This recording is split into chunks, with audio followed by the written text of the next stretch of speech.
everyone, and peace of Christ to all of you. I hope my voice coming good and clear. Please invite your friends and let us have some good time together. First of all, happy Easter. He is risen.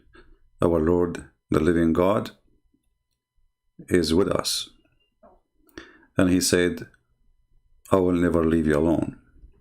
And he said, every two of you mention my name, I will be between them, which means he will be the third.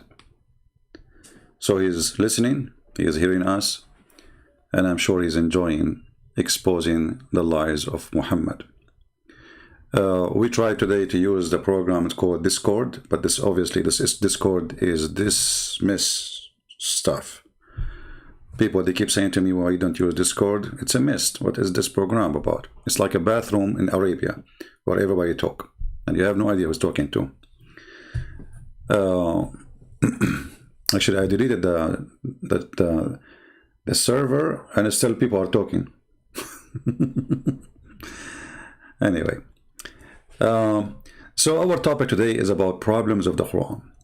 You know, one of the things, unique things about the Muslims, that the Muslims, they deny that the Quran have a problem. The Quran is amazing. The Quran is so good, you know, and they show you like funny videos, which is, you know,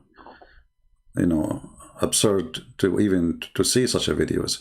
That a person hear the Quran, somebody singing the Quran, and he cry, amazing. My friend, your prophet, he was a mental ill person, and the hadith and the stories prove it. So how come the Quran did not help him? You know what I mean, Muslims? But just to show you an idea how the Muslims respond to the mistakes and the stupidity of the Quran. This is a video of Zakir Naik.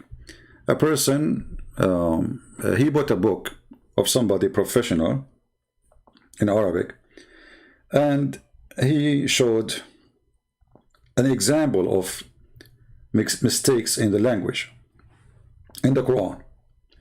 So this person here we see in the picture here is going to ask Zakir Naik about how come the Quran have a grammar mistakes. How the Muslims explain the grammar mistakes. You will not believe it, and you will die laughing. Listen carefully. More than 20 mistakes in Arabic grammar, and I will tell you some of them. إن الذين آمنوا والذين هادوا والصابئون. He said in Baqarah and Hajj, إن الذين آمنوا والذين هادوا والصابئين. Which is right? الصابئون or الصابئين? Number one. Number two. Brother, he said, one question at a time, yeah, please. but at the same thing, he said in Surah Taha 63, إن هذان لساحران. Mistake. إن هذين لساحران. Can you explain that? And there is more than that mistakes. Brother will allow you only the first part of the question. The second part will not allow because we have stated to. The brother has asked a very good question. I would like to be more concordant and agreeing. He has mentioned all 20 grammatical points. And the book is referring to Abdul Fadi. Abdul Fadi, correct? Is the Quran infallible? I can see some things. Yeah. Alhamdulillah, my side is good. And the Muslims like are so excited. He did not answer yet. He just told them the name of the book which he's reading from. And the Muslim like, Ya Allahu Akbar. Like, okay, what happened? But look at the Muslims. This guy, he did not answer yet. He just told him, you are reading from this book, right?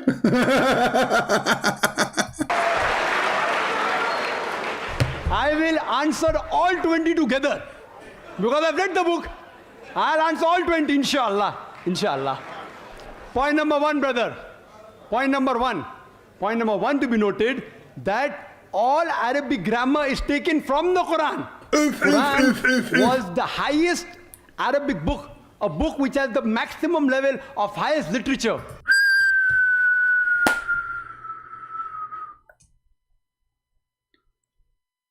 Brother and sister, first of all, how the Quran can have an Arabic grammar if the Quran is the highest grammar, and the Quran is where the Arab take the grammar from. But before the Quran was exist, the Arab, they speak Arabic. Which grammar they used to use, Abdul?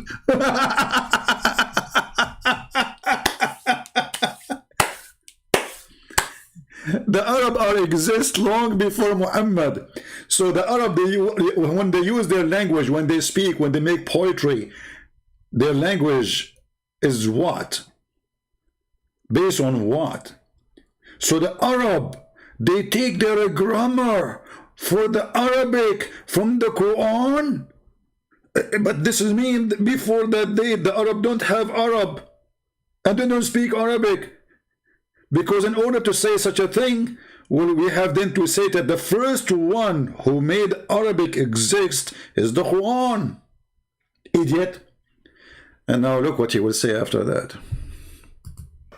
All the Arabic grammar has been derived from the Quran. All the Arabic grammar has been derived from the Quran. All of it. So the mistake, from now on, if it's a mistake, we will make it right because we take the grammar from the Quran. That's what he's saying. So he just showed him, okay, there's a mistake. It cannot be that. So he said to him, brother, all Arabic grammar have to be taken from this book, okay? And this is why I remember when I was a kid, you know, I said to the teacher, a word, you know, in the exam, I wrote the word wrong. And this teacher, he hate me to death. He really hate me because always I get him busted. So and the day after he corrected the exam, you know, he took the papers home and then he fixed it and he was coming and he's so excited and he have my paper in his hand. He said, look at this guy. Look at this guy who do not know how to write a simple word. Even a donkey can write it better than him. Even a kid, he is 6 years old, can write it better. And he started calling me names and etc. And I'm laughing and I'm smiling, you know. And the teacher, he got more nervous now. Why I'm smiling? He said, look at him. Look at him. After all what I said to him, he is smiling. Don't you have any feeling? He's talking to me. I said, I know, sir, but I just wrote the word as it is in the Quran. And the second I said that, you should see his face. He was calling me a donkey, stupid, idiot. A kid, he knew that this is a mistake. I mean, he spent it like 15 minutes just blah, blah, blah, blah, calling me. It was his day, like his joy. He finally, he is going to humiliate, because always I am the one who humiliate him. So today he got me busted. And then I said to him in a very cold-blooded, lizard blood, well, I don't know, sir. I wrote the word as it is in the Quran. Are you saying the Quran is wrong? The second I said that, you should see his face. Yeah, actually he's right. Actually, you know what? All of you are stupid. Nobody noticed. I was joking. I was kidding. This is the absolute correct way. Yeah, he's right. You should see how he starts shaking. The guy is terrified because now the kids will go home and they will tell their family, our teacher, he was humiliating somebody because he wrote the word as it is in the Quran. Donkey. Certified donkey.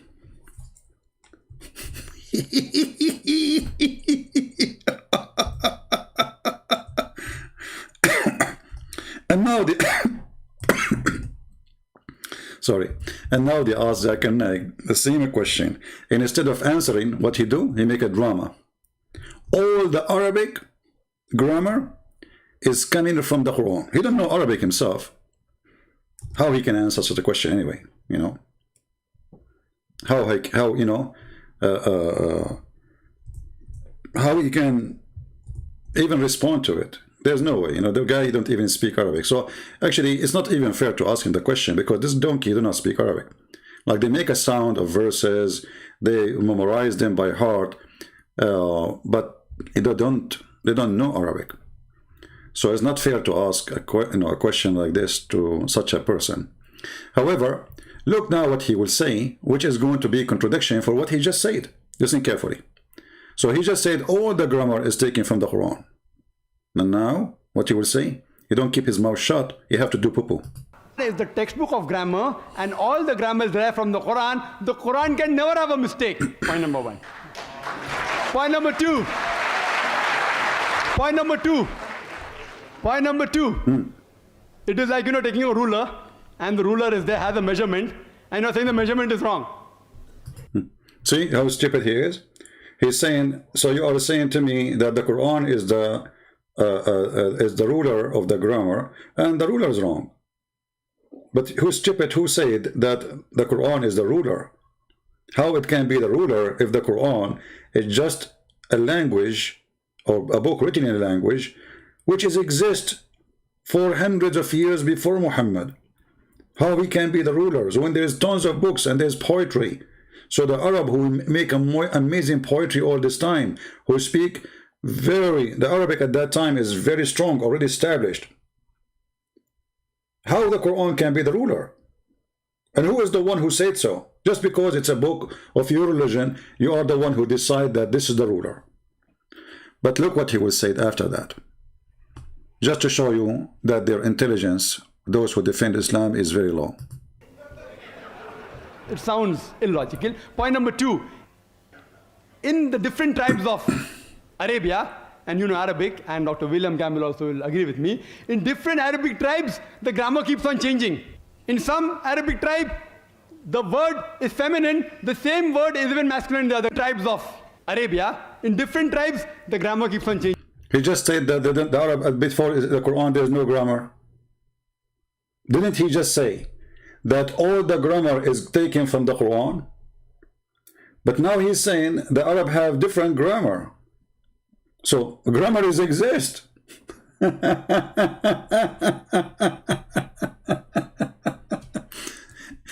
And secondly, if you say to me that the Quran, if you are saying to me that there is different grammar, how that can refute the question?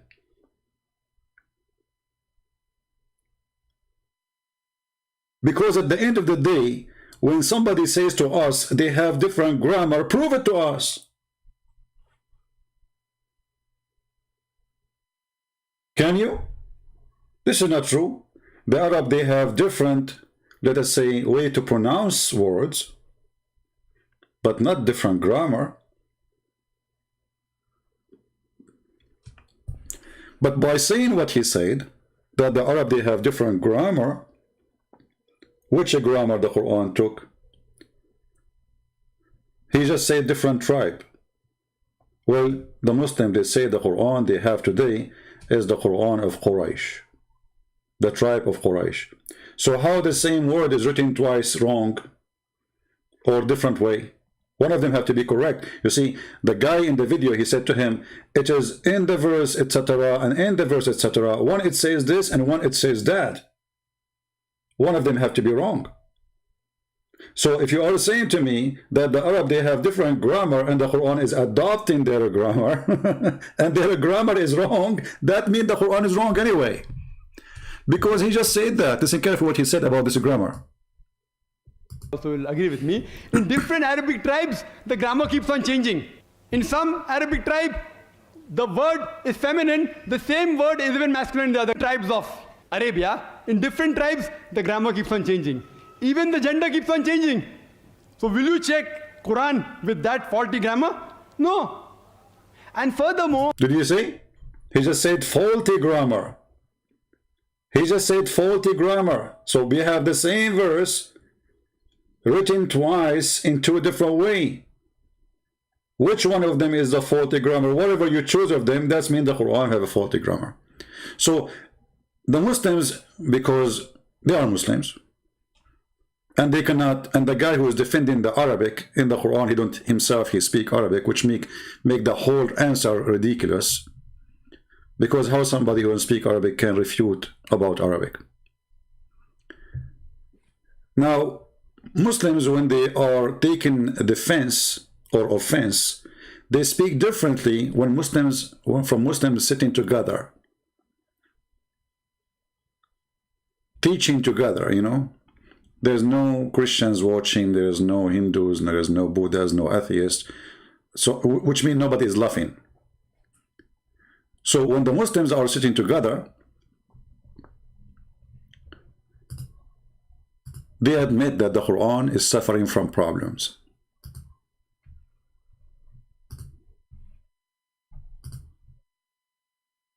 How the Quran is made, and do the Quran suffer from bad problems? So now this person here in this argument, we mentioned the grammar. But the grammar things, I don't talk about it usually, because who in here speak very good Arabic? And even a Muslim who speak Arabic, he can deny, he says Christian Prince is lying, blah, blah, blah, blah. And you know, this is only for those who speak Arabic, and that's it. And they can't play with it. But if we listen to this guy, he will say clearly the Quran have bigger problems from a grammar in Arabic. And remember, Zakir Naik, he said that the Arab, they have different grammar. But isn't it him, Muhammad? He said that Allah, he sent him the Quran in 7 Arabic.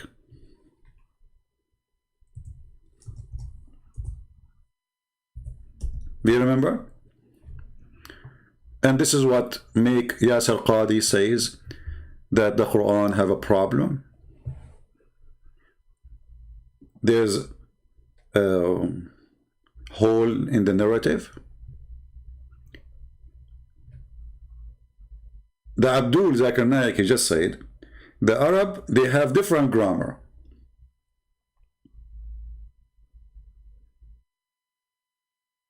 Let us go with this. And he said, are we going to take their faulty grammar? Imagine the Arab, they have faulty grammar. I mean, this is their language. The people who made the language, they don't speak good language. Then how we can answer about your prophet saying that he took the 7 faulty grammar? Because he said, according to you, the Arab, they have different grammar, right? Okay. Muhammad, he said, Allah, he sent them the Quran in 7 different way. You ask the Muslims, what does that mean? They say 7 dialect. 7 Arabic dialect. And Muhammad, he keep asking Allah for more. Allah gave him 1. Muhammad, he says, my people cannot handle it. So Allah gave him 2. He said, my people cannot handle it. It's enough, not enough. As you see, I beg Allah, burden and forgiveness, my community has not strength to do so. I mean, look at this conversation, how stupid. The Arab community is a small community. I mean, until now, the Arab is not even, you see, the Arab is not all those countries who they call themselves today Arab. The Arab is only in the Arabian Peninsula. The rest are not Arab. So until now, they are not even 30 million. Until now.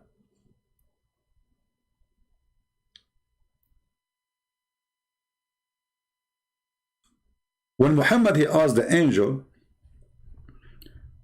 about the Quran, and the angel came to him and said to him, Allah has commanded you to make your community to read Quran in 1 dialect, which is very silly. And what is that? I mean, why?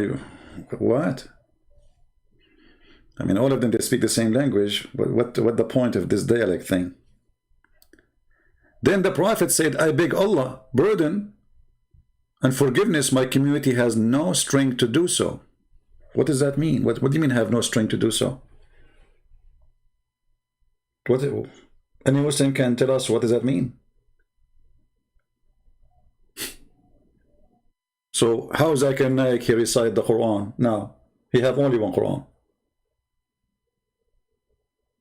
How you Muslims now, you recite the same Quran which is Zakir Naik reciting. But Muhammad, he said, they cannot do that. He said clearly, this is impossible. So he asked for more way of the Quran, more dialect. So Allah, he sent him another Quran. So now we have 2 dialect. Muhammad, he asked for more. 3rd time, 4th time, 5th time, until it is 7th time. And then he said to them, in whichever mood they read, that will be correct. But Zakir Naik, he said, no, it have to be only one mood. Because the Arab, they have faulty Quran. So, in this hadith here, it was Allah who adopted the Arabic of the Arab, not the opposite. This is why he is sending it in the dialect of different tribes of the Arab. But we know what is behind the story. This is not about dialect. The fraud of Muhammad is so clear, he cannot repeat the same verse twice correctly. He say it second day or third day, he say it differently. So they ask him, how come? This is not what you said last time.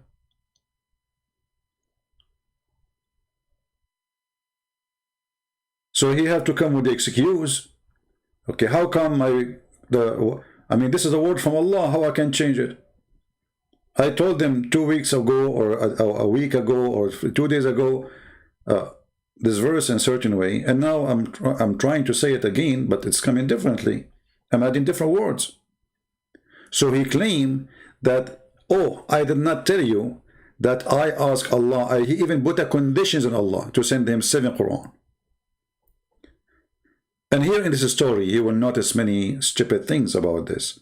Because if Allah, he sent 1 Quran, and Muhammad is telling Allah that my people cannot do it, that's when Allah is stupid. And Muhammad is correcting Allah. If the Prophet is telling his God what is right to do, what kind of God this God is? So the angel, he came to Muhammad and he said to him, Allah, he ordered you to read the Quran in 1 dialect.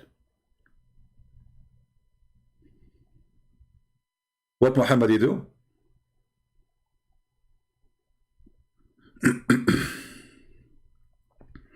Wasim Ali, you want to call? Okay, no problem. Let us open our palto. Even I'm not really in the mood to take calls today, but for the sake of entertainment. Because I like it when the Muslims are excited. Text me, Mr. Wasim, to my palto. All right.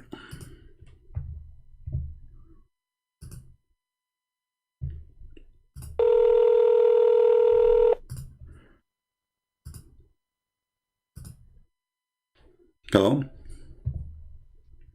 Hi, can I get a mic check, CP? Mark check? Mic check. So I'm coming through loud and clear, correct? I'm calling from what? I said I'm coming through loud and clear. You can hear my voice. I hear you. Sorry, you know, your English is difficult for me a little bit. I'm not saying your English is bad. My English is bad. So what do you want to say to us, Mr. Wasi? You're a Muslim? Correct. So the first thing I want to say is it's important whenever someone dies to offer condolences, correct? You would agree with that. So is that a condemnation to your prophet because he's dead already for the last 1400 years, and the hadith says that he stink? Do you want to show you the reference? So if you let me finish first. Well, so my friend. I want to give you condemnation because according to my belief, Jesus is alive and your prophet is dead. So why you are flipping things upside down? You forgot that the Quran, even the Quran. You don't know who. Did you forget, my friend, that the Quran says that Jesus is alive and Muhammad is dead? Isn't it the Quran says, إِنَّكَ لَمَيِّتْ وَهُمْ مَيِّتُونَ? You are dead and they are dead. Is that true or I'm lying? So let me finish first. So let me please. No, you are just trying to be like a kid, and now you are in trouble because the Quran. The Quran saying that Muhammad is dead. My friend. Is it true that your prophet says that you are dead? Tell me when you're done. Does it say that he is dead and they are dead? Yes or no? Are you done? Can I respond now? Go ahead. All right. So first of all, it's important to offer condolences to the dead, and I want to offer condolences to you because you believe your Lord and God died on a cross. Correct me if I'm wrong. You believe Jesus died. Correct? I will let you finish. Go ahead. So I want to offer condolences on the death of your Lord and Savior, and that's the first thing I wanted to say. Okay, now you said your part is my part. No, is my part. Please, we don't want to jump. This is it's you who opened the topic. This is the Quran, chapter 39, correct, verse number 30, and we can go to the chapter of An-Nisa, chapter number 4. There it says that the Messiah is alive, And your Muhammad here in chapter 39, Allah says to him, إِنَّكَ لَمَيِّتْ وَإِنَّهُمْ مَيِّتُونَ. You are dead and they are dead too. So let me offer you my condolence. And now I can show you the hadith where it says that the Muslim did not bury Muhammad for 3 days and he stink. And Ibn Abbas, he said, so you don't believe Jesus died? Hold on, so hold you on, don't hold believe on, Jesus died? No, because you are offering me condolence for his death, but he's alive.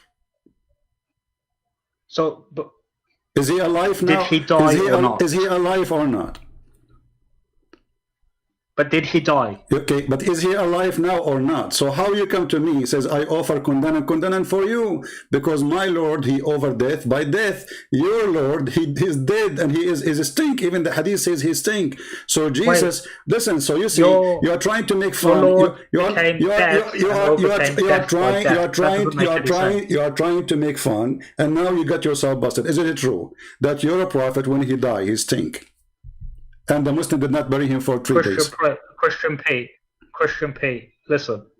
Okay, you said go. Lord so you are calling me names now. I did not call you names because simply you are in the corner. Your name's Christian P, correct? Okay, you say, here we go. Okay, here we go. So you are a coward and you are in the trouble because your prophet is stink. I said I can offer you and show you the reference that you're a prophet, even his nails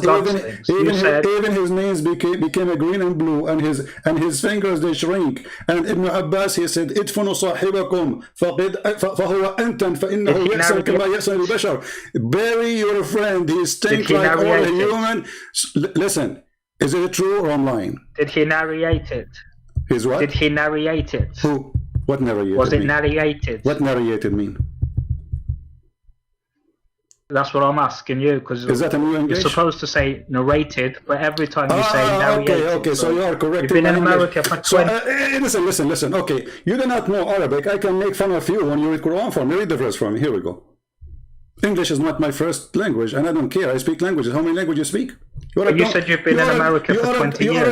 You are a donkey like your prophet. You are a donkey like your prophet. Your prophet was in Arabia all his life, yet he did not know how to read his name. I'm going to go with your rule. But the one, listen. You are a son of Muta, like your prophet. You're a prophet. You said to me, you've been in America for more than 20 years. That's what you said, right? You don't know how many years I am here? And if I don't speak good English, that make me a donkey. You're a prophet. He spent all his life in Arabia. He's born there. He don't know how to write his name. He is a certified donkey based on your rule. Let me offer you my condolence. You are following a dead man. إِنَّكَ مَيِّتْ وَإِنَّهُمْ مَيِّتُونَ. You are dead and they are dead. Jesus is alive. And that is hurting your feeling. And you are calling me names, and everybody knows why, because you don't know what to say. Make fun of me, I'm not a prophet, who cares? But people are laughing.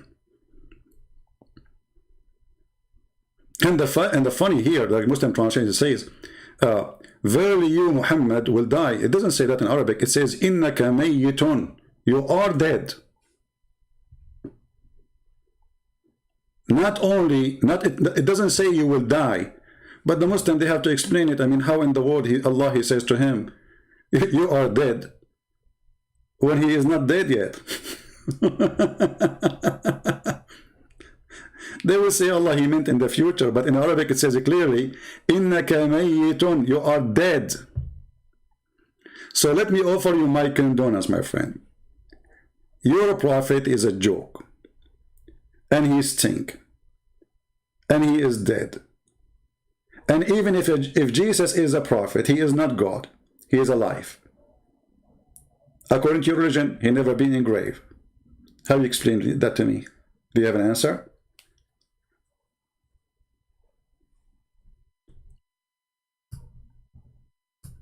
Look like the one who gave you the flu shot, he gave it to you in the wrong location. And you are sneezing from the wrong location. That's why you have a filthy mouth. And as long as you are talking about pigs, I don't know why Muslims, they do that to their prophet. Are you asking me to insult your prophet and call him a pig? I took your call. You want to debate me? You are excited to debate me? Here we go. You call me. You thought you can make fun of us? You got surprised. We spank you harshly with no mercy. And this is what makes me so upset. You thought you can make fun of the Christians. Let me offer you condolences. Your God is dead. Who's next? Abdul, you are talking to Christian Prince. Those things you can do with other Christians, maybe, you know. But you cannot do that with me. I know what Muslim will say like 20 minutes in advance. And you can tell, can't you? 20 minutes in advance before even you say to me what you will say. I know what you will say next. This is why you got humiliated. Narrated.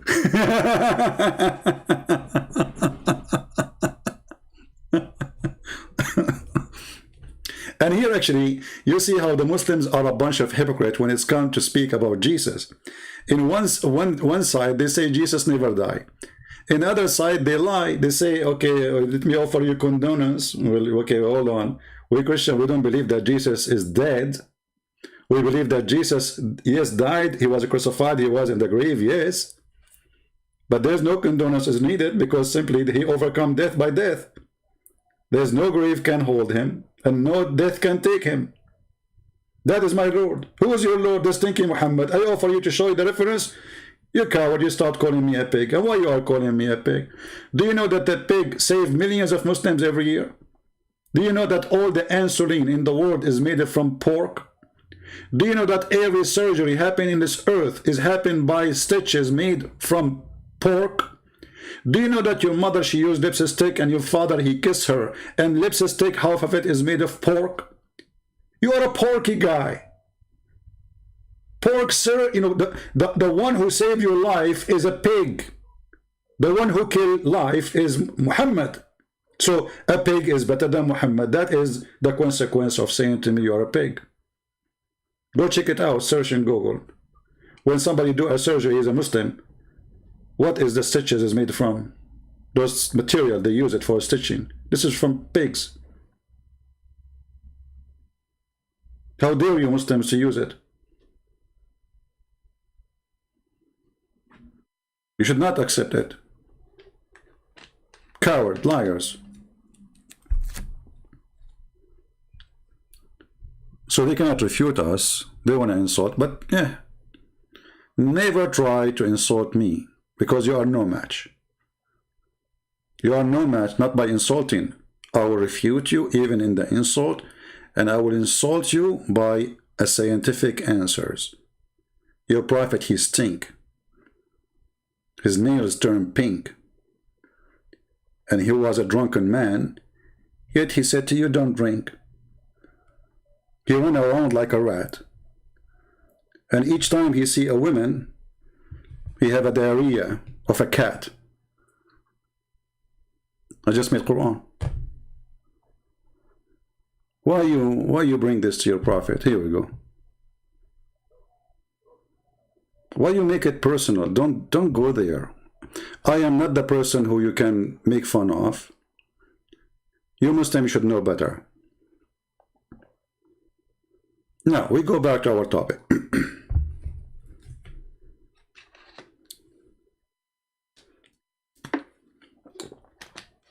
Narrated.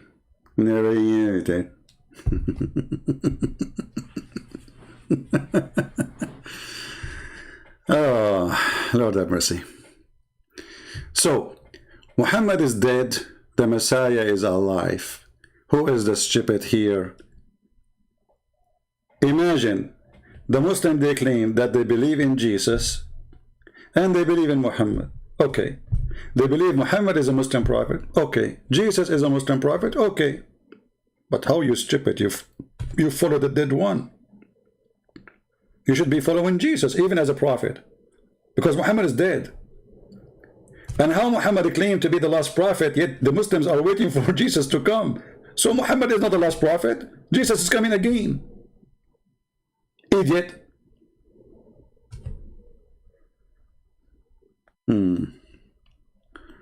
No authentic hadith says the prophet stink.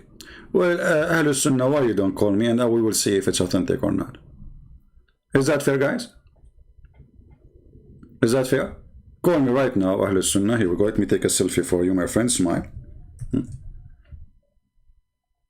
And you read it for me. Whatever you say, whatever the reading says, I will put it on the screen, and I will accept what you say. What your scholar says. Is that fair, guys? One of the funny things about Muslims, look what he just said. Why you lie? You love to lie, man. No authentic hadith. Okay, are you saying the hadith is a lie? Let us go with this. If you are saying to me the hadith is a lie, that means you Muslims are a bunch of liars. Because who is the one who wrote this hadith? You. Who is the one who collect the hadith? You. Who is the one who published the hadith? You. And then when I read the hadith, I am the liar.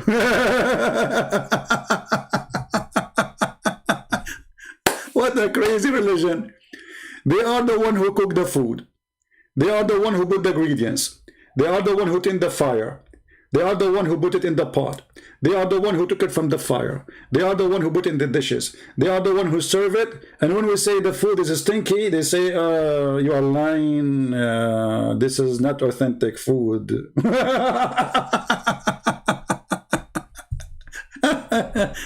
I love the Chinese when they said he left as a donkey, never came back as a horse. I love them. That's very wise. I don't know they were talking about who at that time, but obviously it was somebody, you know, saying stuff like this. So you wrote the hadith, you collect the hadith, you print the hadith, you teach the hadith. From the 1400 years until now, keep carrying the hadith in the top of your back like a donkey. And then you drop the hadith in front of me. And then when I read the hadith, you say to me, this is weak. What a hilarious religion, man. I love it. Do you see the stupidity? Seriously. Do you see the stupidity? What happened to the brain of a human being? What is your brain, man? So you write it, you print it, you collect it, you transform it, you print it. Brother and sister, today we are going to teach to the hadith. Ibn Abbas said, brother, that the Prophet, when he died, he said to them, bury your friend because he think. Hey, brother, this hadith is not authentic.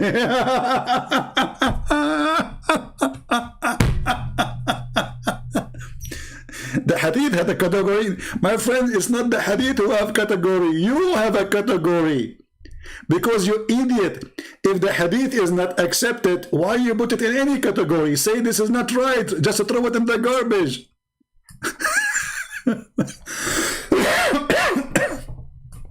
Why you are collecting garbage if it's a garbage?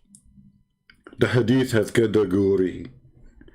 And okay, you know, why you don't call me and let us see the category of the hadith? Huh? Do you like to call me and show me the category?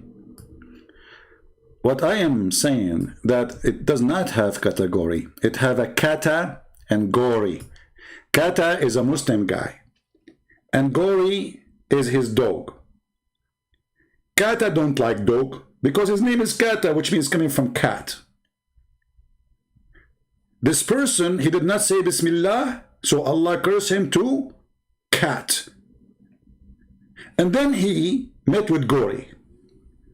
And he said to Gori, let us hide all the garbage stuff of Muhammad behind me and you, the cat and the dog, Kata and Gori. And they have an agreement. And since then, the Muslim, they say, you know, this isn't the category. Here we go. Tafsir al-Bukhari.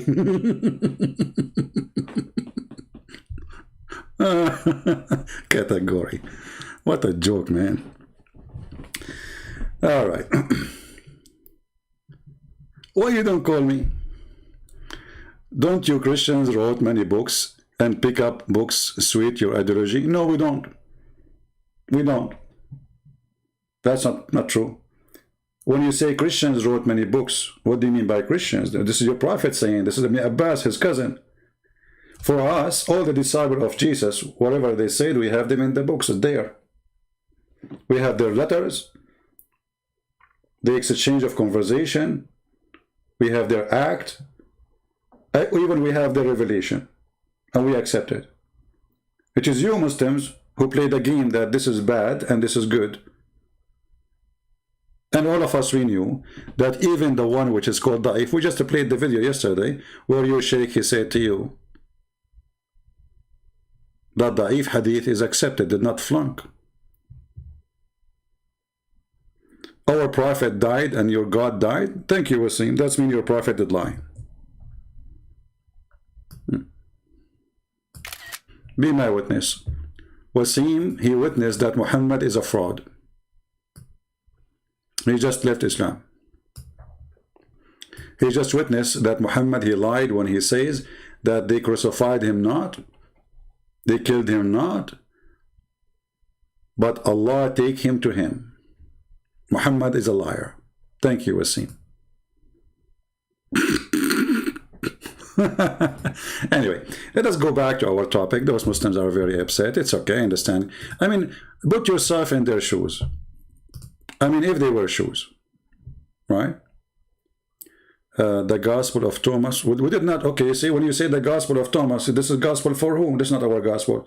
Gospel is something we believe in. We don't believe. Those are fiction books written by, we don't know.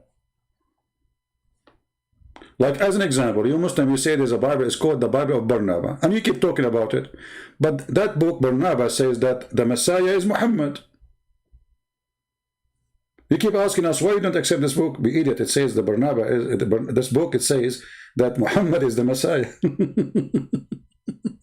So shall we accept it? So that is telling us, actually, that the Christians are not what the Muslims they say. They don't accept corruption.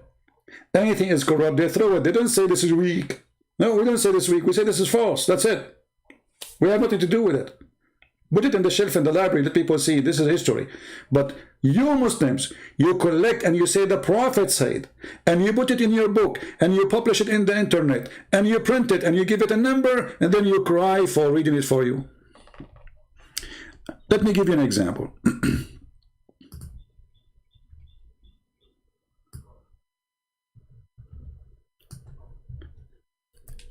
Yesterday, we heard Mufti Mink. He was saying that it is unjust that God, he punished somebody, he did not commit sin. He says even this is a blasphemous. Hey, the rich guy called me, Wasim. Blasphemous, fissy. He said that.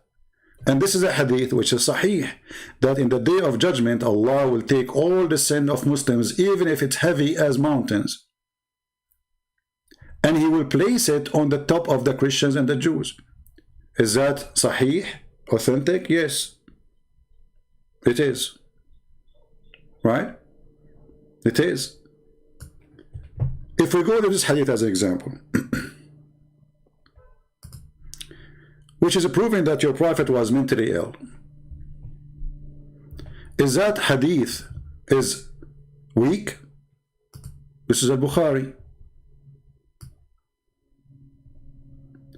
Aisha, she said the prophet, he was bewitched. So now we learn that the prophet was bewitched, and this is authentic. Okay, what bewitched mean? Muhammad was under control of the devil. He is a satanic messenger. Because witch and black magic have one meaning, that shaitan has full control of your prophet. Aisha, she witnessed that the prophet, he was bewitched, and he began to imagine that he had done a thing. In fact, he did not. If you go to a doctor and you tell him, I am bewitched, he will laugh. He will say, no, you have a mental problem. Let us see what the problem.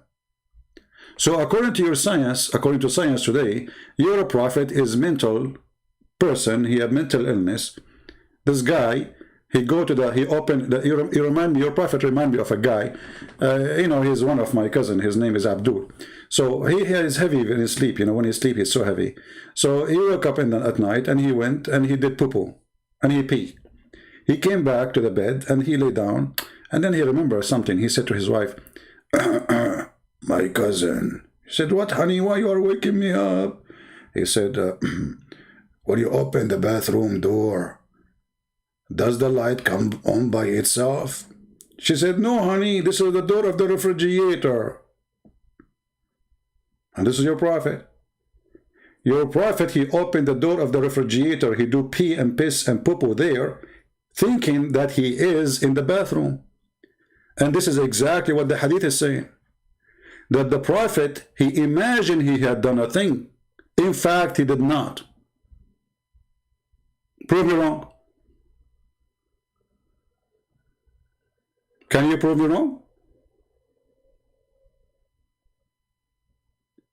Do the door of the bathroom of your prophet, when he open it, the light turn on automatically, or this is the refrigerator? Are you with me? I'm sure you are with me, but you don't know what to say. What you will say now, this is weak? Say it's weak. Please, go ahead. What we see here, that your prophet is weak. Your prophet obviously is messed up, you know.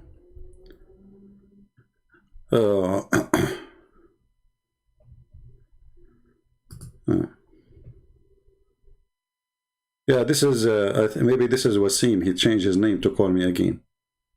He's, you know, he's upset from the first packing, baby. Yeah, this is the same guy. He called me again. Hello? Hello? Hello?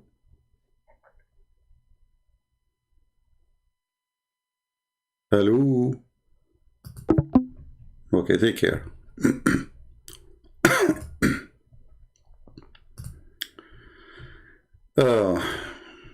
Okay, let's go back to our topic.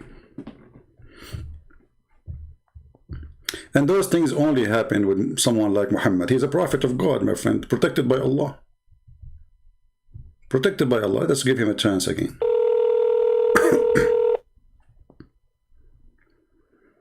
Hello?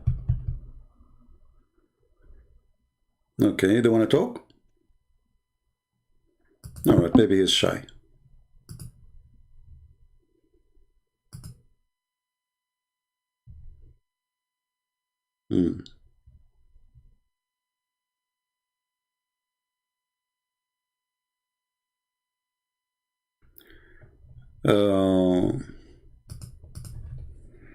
We have the person who left Islam last 2 days ago, I think.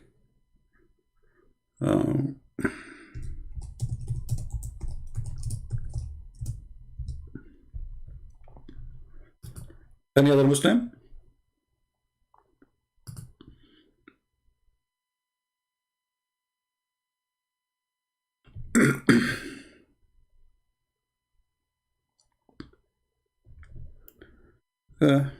Okay. Dear God, another type one. Okay.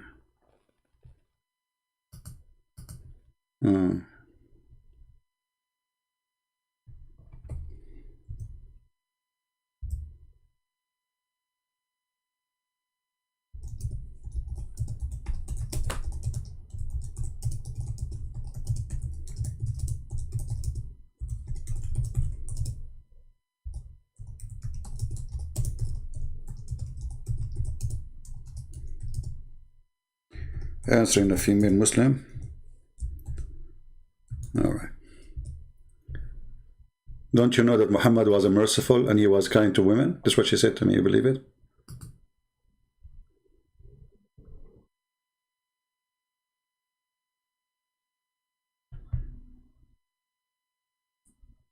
All right. Happy for you, my friend Tawfiq. Good for you, my friend. Okay. Any Muslim would like to, my friend, want to debate now? Okay, let's see this one. It says he is not online. Okay, this guy is not online.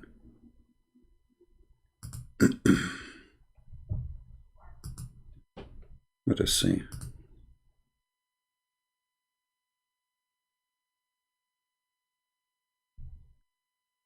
I seen your live that you call me. Okay, let's see. Oh boy. What's wrong with Muslims? Each one we call him. Hello, just call me. I have my problem. Okay.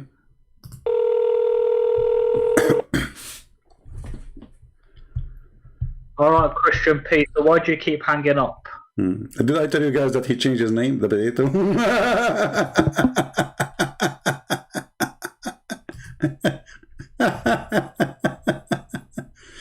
My friend, the pig is your prophet. You see, you bring that to your prophet. Shame on you. Anyway, I don't mind really, I mean, for fun, but we are adult, you know, we laugh from time to time, yes, and you are a joker, I agree. And your prophet is our joke always, no problem. But you are obviously bewitched like your prophet. Look what's happening to you.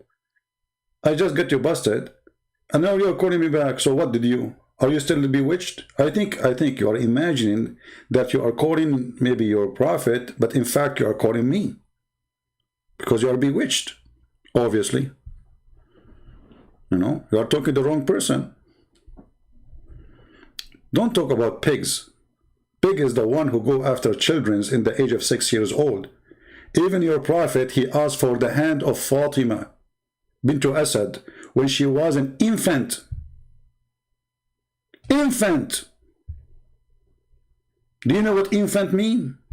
Who is the pig? You tell me. Your prophet, he went to his own son's house when the son is not there and he flirted with the wife. Who is the pig? You tell me.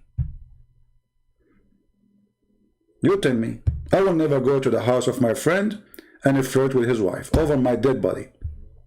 No matter how beautiful she is. No matter how single I am. Who is the pig?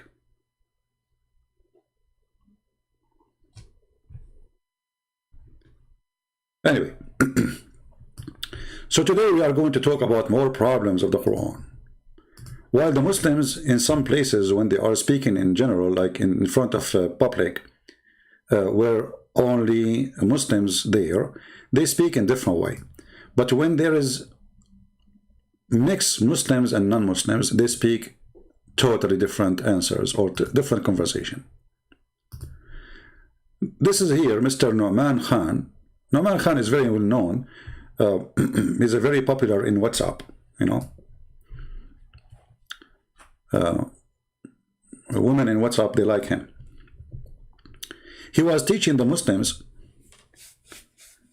about the Quran, and he admitted the Quran has problems. Listen carefully. It's not me who said that. But anyway, one of the cool things I want to share with you is that one of the most fascinating studies in the Quran. I want you to take a note. He just said fascinating. And then he will say the fascinating things in the Quran, it have a problems. Brothers and sisters, one of the fascinating things, take a note. This is in the minute 4 minutes and 11 seconds.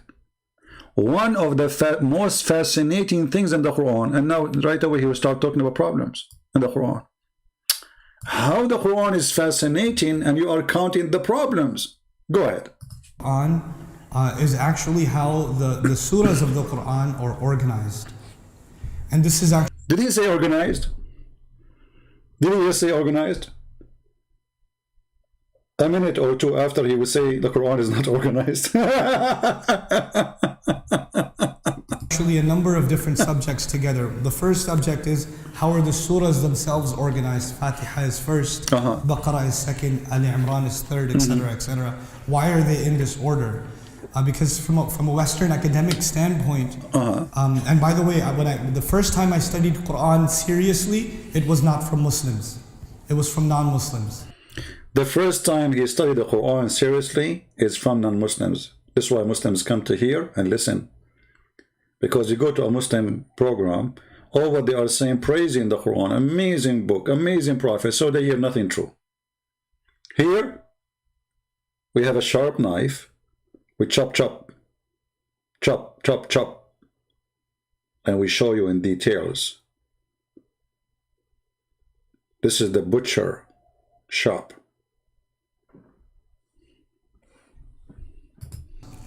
And when they study the Quran, they don't say, Alhamdulillah wa salatu wa salamu ala Rasulillah. They begin, like they study any literature, they start with criticism. We start, when we study the book of Allah, we begin with hamd, we begin with praise.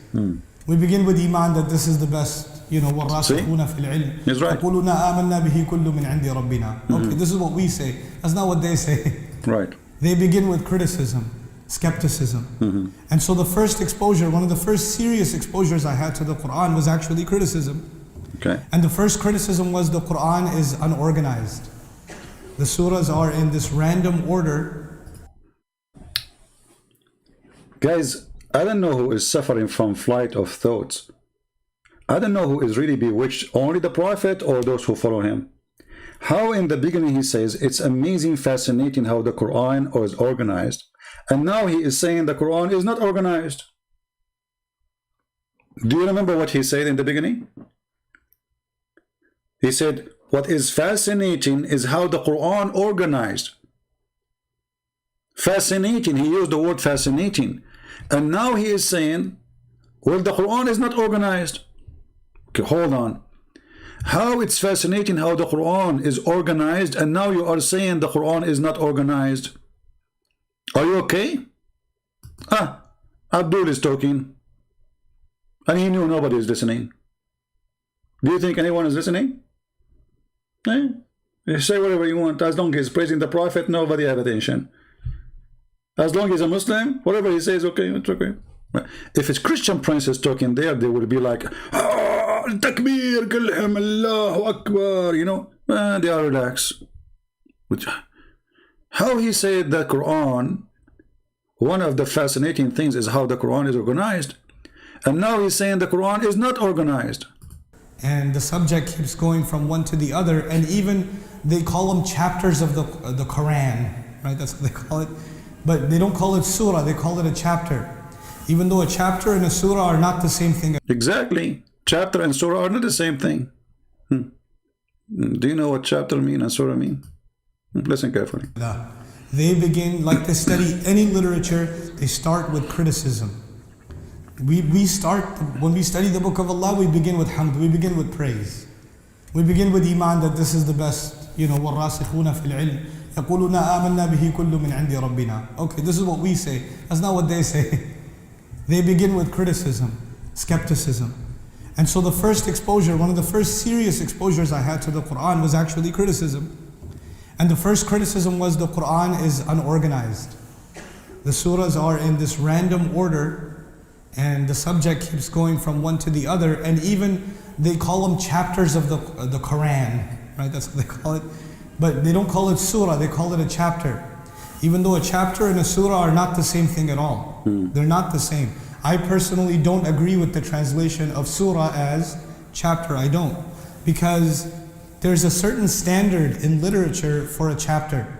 A chapter has logical points that are made in chronology. And if a chapter, like chapter 5, is going to repeat something from chapter 3, they won't do it the same way. They'll just say, refer back to chapter 3. That's what chapters do. They're built chronologically. The other thing about chapters is you cannot begin a book with chapter 12. You can't do it. You have to begin with chapter what?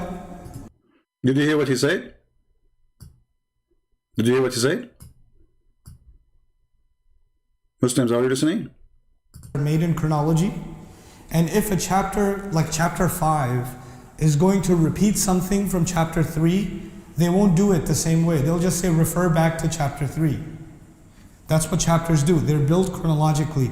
The other thing about chapters is you cannot begin a book with chapter 12. You cannot. You can't do it. You have to begin with chapter what? 1. And 1 is the first thing the author writes. Then the author writes 2. Then the author writes 3. Then the author writes 4. And even the student has to study chapter 1 first, and then 2, and then 3, and then 4. But when the Quran was revealed, the first surah revealed, اقرأ باسم ربك الذي خلق Where is that in the Quran? Where? Is that in the beginning? No. That's all the way at the end. So if you're studying Quran right now from the beginning, you're going to read the first revelation at the end of your journey. It's very different. So then the order is not even the order in which it was revealed. The order is not even the order which is revealed. Here you see how dangerous this cult is. And I say the word dangerous to the followers, not to us. I mean, it's dangerous for everybody when it comes to safety and security and violence, yes. But dangerous to stupidity. How you say that God, He sent you a revelation, and then you say that you change the order of revelation of God. That's what He's saying. If Allah, He chose a revelation to be revelation number 1, who are you to make it revelation 96 or 97 or 98?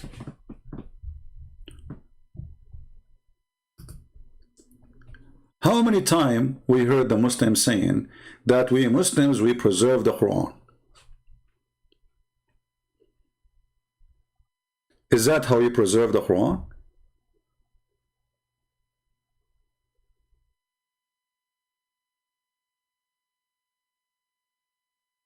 So, are you saying to me that when Allah, He sent the revelation where Allah, He ordered Muhammad supposedly to read, and the angel, He squeezed him 3 times, and no mayonnaise, no ketchup came out after squeezing? Are you saying that Allah was wrong, so we decide to put this chapter at the end because it's useless? Who is a Muslim can answer us about this? Who is the one who have the authority to override the authority of Allah? Allah, He gave you revelation in such an order.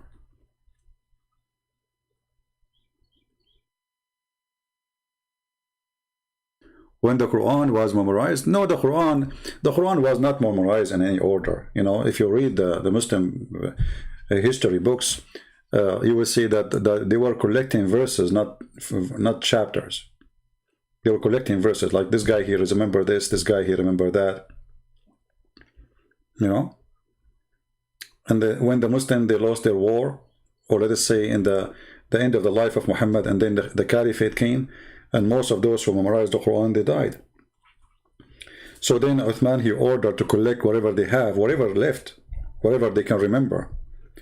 And God knows how many verses are created by somebody. I mean, I can say the Prophet, he said this in front of me. You will see there's verses, there's no witness for them except one person. You see, the Muslim, they say to you that hadith is strong if there's more than one person repeat the same thing. What about the Quran? What if a verse only one person he said? They don't question, that's it. So you question the hadith, which is less value. You don't question the Quran. What if the guy is making up the Quran? Actually, the verse here, the verse I just showed the guy who called me, you are dead and they are dead, doesn't make sense. And this is why the Muslim, they translate it, they say, you will die.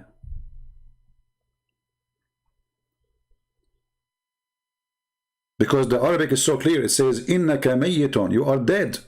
It doesn't say, innaka lamayyitun, which means you will die. It says, innaka mayyitun, you are dead. So, this verse, there's no way that Muhammad, he'll receive it when he's alive. Because the verse say clearly, you are dead.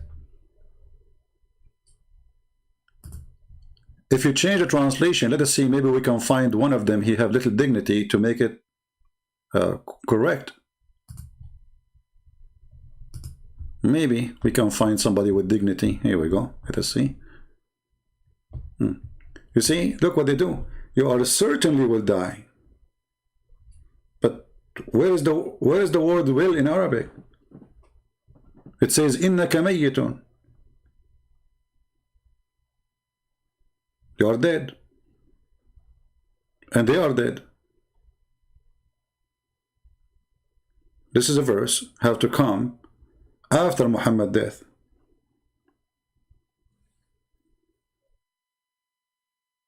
Otherwise, you don't say to a person, you know, unless it's a prophecy about, okay, let us say metaphorical way, but this is no, this is literally, like, you know, Jesus, he said, let the dead bury the dead. He was talking about the funeral, which means everybody would die. But here it's a message to Muhammad himself saying to him, you are dead. Not you are going to die. And actually here you ask yourself, I mean, what is the message here? You are dead, you will die. Muhammad, he knew that. What is the news?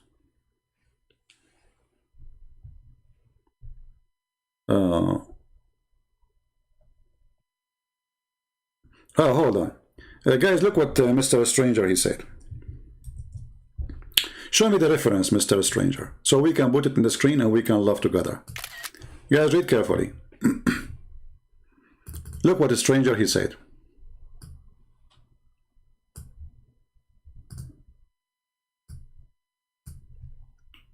And this is why I say that Muslim answers are priceless to help us to expose Islam. Before Prophet Muhammad's death, the angel Jibreel visited the Prophet to go over the Quran and told him the place, which part, where in what order. Show me the authentic hadith. Show me even weak hadith. Can you?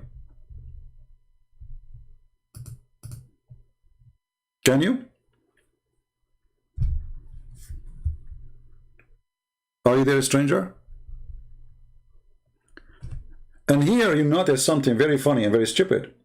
Because if Allah, he gave it to you in order, why the angel will come and say, let us correct the order of Allah? Was Allah wrong when he gave them in that order, and now he is trying to fix it? But give me the reference, let us laugh together. I promise you, I'll put it on the screen. Are you creating a story, or are you making up a story? Are you bewitched? You must be bewitched. Otherwise, give me the reference. I know. I want to learn from you. It's very possible that you are bewitched like your prophet. I think you are imagining things. Bukhari 6285. Okay, hold on. And this is Bukhari. Okay, so we cannot now play games with the Bukhari. All right. Let us go to Al-Bukhari. And now he will say, I don't accept the hadith. The Bukhari says that you're right, that Allah. Okay. What's wrong with this Google? Each time I want to open a page, it says to me, prove that you are a human. What's wrong with Google? They think I'm Jibreel or what? I think Google got bewitched. What? Traffic light? Click at the pictures of a traffic light.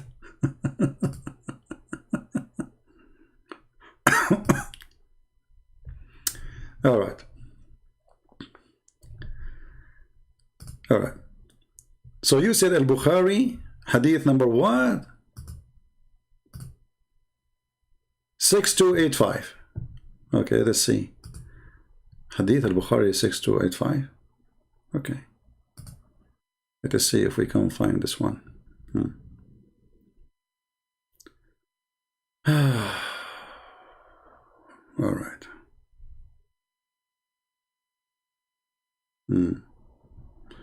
Well, here we go. This is the hadith you posted for me, where it says that. Read carefully.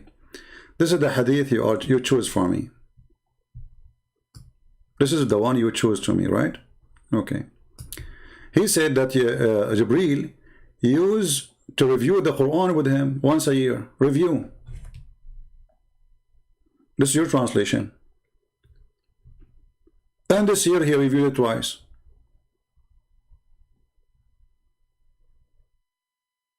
Are you there?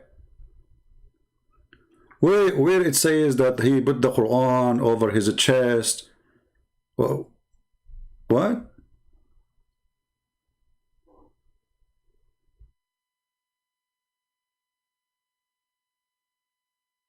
Where it says that? Secondly, why the angel Jibreel is reviewing the Quran with Muhammad? Isn't it the Quran says that we gave you Quran and we promise you you will not forget? So the angel is reviewing what?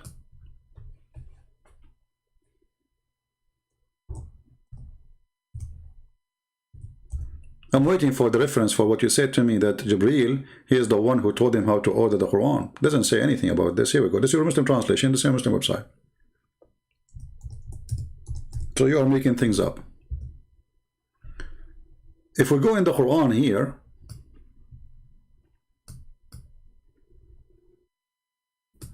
chapter 87, verse number 6, it says that Allah, he says to Muhammad, we will make you recite the Quran and we will not let you forget it. So why the angel is reviewing the Quran with him? Are you there, stranger? So number one thing you did, you gave me false reference. Number two, Muhammad do not need to review the Quran, for Allah, he promised him he will not forget it. Who is a Muslim, he agree with this verse?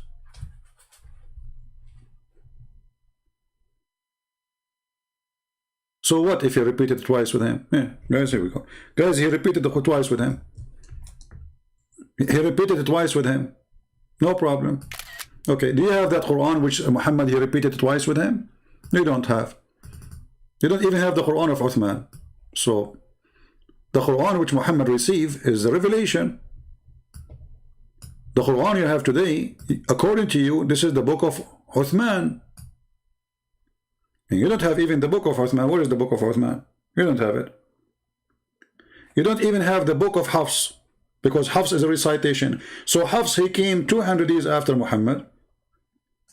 And your Quran, if you open the Quran, you will see it says in the front page, it says, this book is according to recitation of Hafs, the son of Asim, according to Asim, according to Hafs, according to Asim, according blah, blah, blah, blah, blah, blah, blah, according to Uthman, according to Ali, according to the Prophet.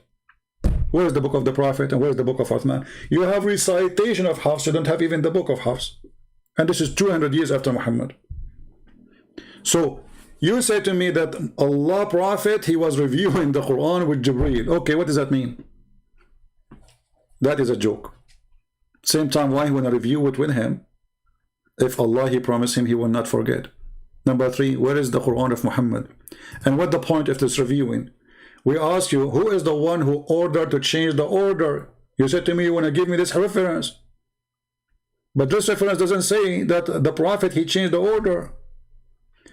And if the Prophet, he changed the order, is he God? If you're God, he gave revelation in a certain order. Yeah, he reviewed the Quran in correct order. What Quran, correct order? The Quran which he gave him. What is the correct order? This is why if we go right now and we search in Prophet Google, peace upon him, you will see that it says revelation according to revelation. Quran according to revelation. Let's search for it. Hold on. Quran according to revelation. This is the order. What's wrong with this stupid Google? Each time I want to open something, it says to me, prove that you are not a human. Like, what? Man. Read carefully with me. Revelation order of the Quran. So if the angel was reviewing with Muhammad the Quran, he is reviewing the revelation. And you Muslims still have the revelation according to order. So who changed it? If you want to say to me the angel, he told Muhammad to change the order, show me where it says that. He just said, I reviewed the Quran with him. Which Quran Muhammad received? The one who is according to revelation. This is your Islamic website. Revelation of the Quran, order in the Quran. And here we go. You change everything. Look at this. Number 96. The first one Muhammad received in the Quran today is 96. Number 2 Muhammad received is today number 68. Number 3 Muhammad received in the Quran today is 73. Like, what the heck? Are you there, Mr. Debunked? Are you there? In the same time, Allah never gave a surah for Muhammad. He never gave, actually, I mean, chapter. And all the Muslims agree. So, how you make them chapters and the order you are talking about? Did Allah give Muhammad a chapter? As an example, the chapter of Al-Baqarah, the cow chapter. How long it took Muhammad to receive it, Mr. Stranger? I want Muslim to tell me how long it took Muhammad to receive the chapter of Al-Baqarah. How long? Because we want to see if it was a chapter or not.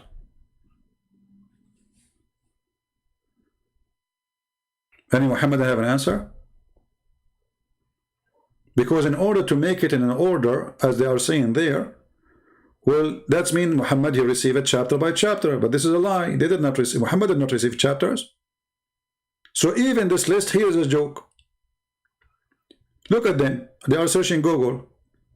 Hey Muslims, how many years took Muhammad to receive the chapter of the cow?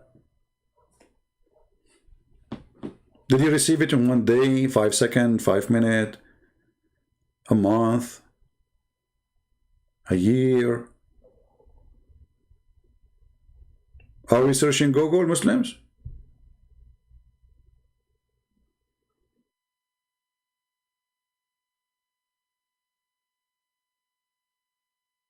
They are busy searching Google.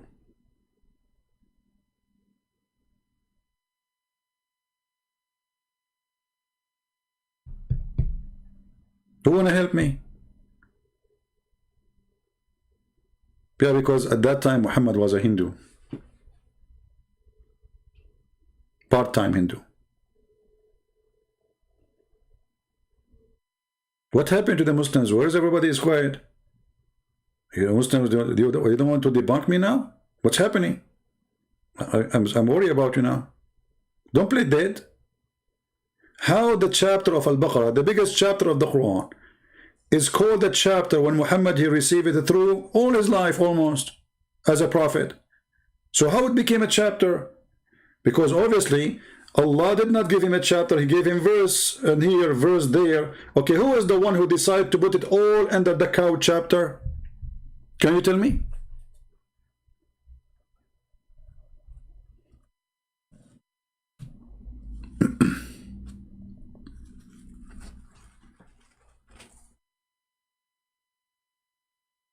Hello? Ramadan is coming soon? Yeah, I bought a lot of beer already. I don't drink, by the way. I drink like once a while. I mean, if I buy, like, I bought a wine bottle, I think, in the before the Christmas. I assure you, this wild bomb is going to stay for the coming year. Usually, I throw it out because it became too old, you know, open, before I can even finish half of it. Any Muslim want to help me? Okay, they will not answer. Let us go to Nouman Khan. Nouman, he will answer. Thank you, Nouman. The Muslims are now, they are taking a nap. What we can say? They decide to take a nap and bingo.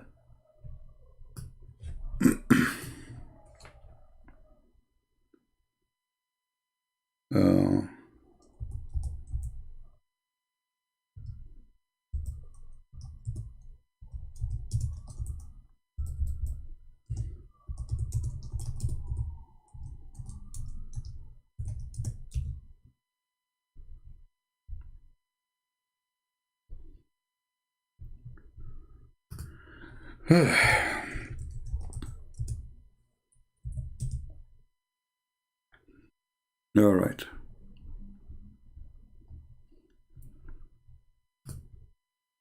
Mr. Nouman, can you help us, please? Okay, Nouman is coming. Hold on. It's not chronological. The other problem is the order, you know. Hold on. Did he say the word problem? Hey, Muslims, did your brother, your sheikh, he just say the other problem? Maybe I did not hear correctly. Did he say the other problem? You see, the title of my video today, the problem with the Quran. Muslims, they say there has no problems. I say there's tons of problems. Okay, So maybe Christian Prince is lying. This is what the Muslims say. He's lying. He's lying. You know, he's lying. Okay, but we just heard your sheikh saying the other problem of the Quran. Listen carefully. It's not me who said that. Chapters do. They're built chronologically. The other thing about chapters is you cannot begin a book with chapter 12.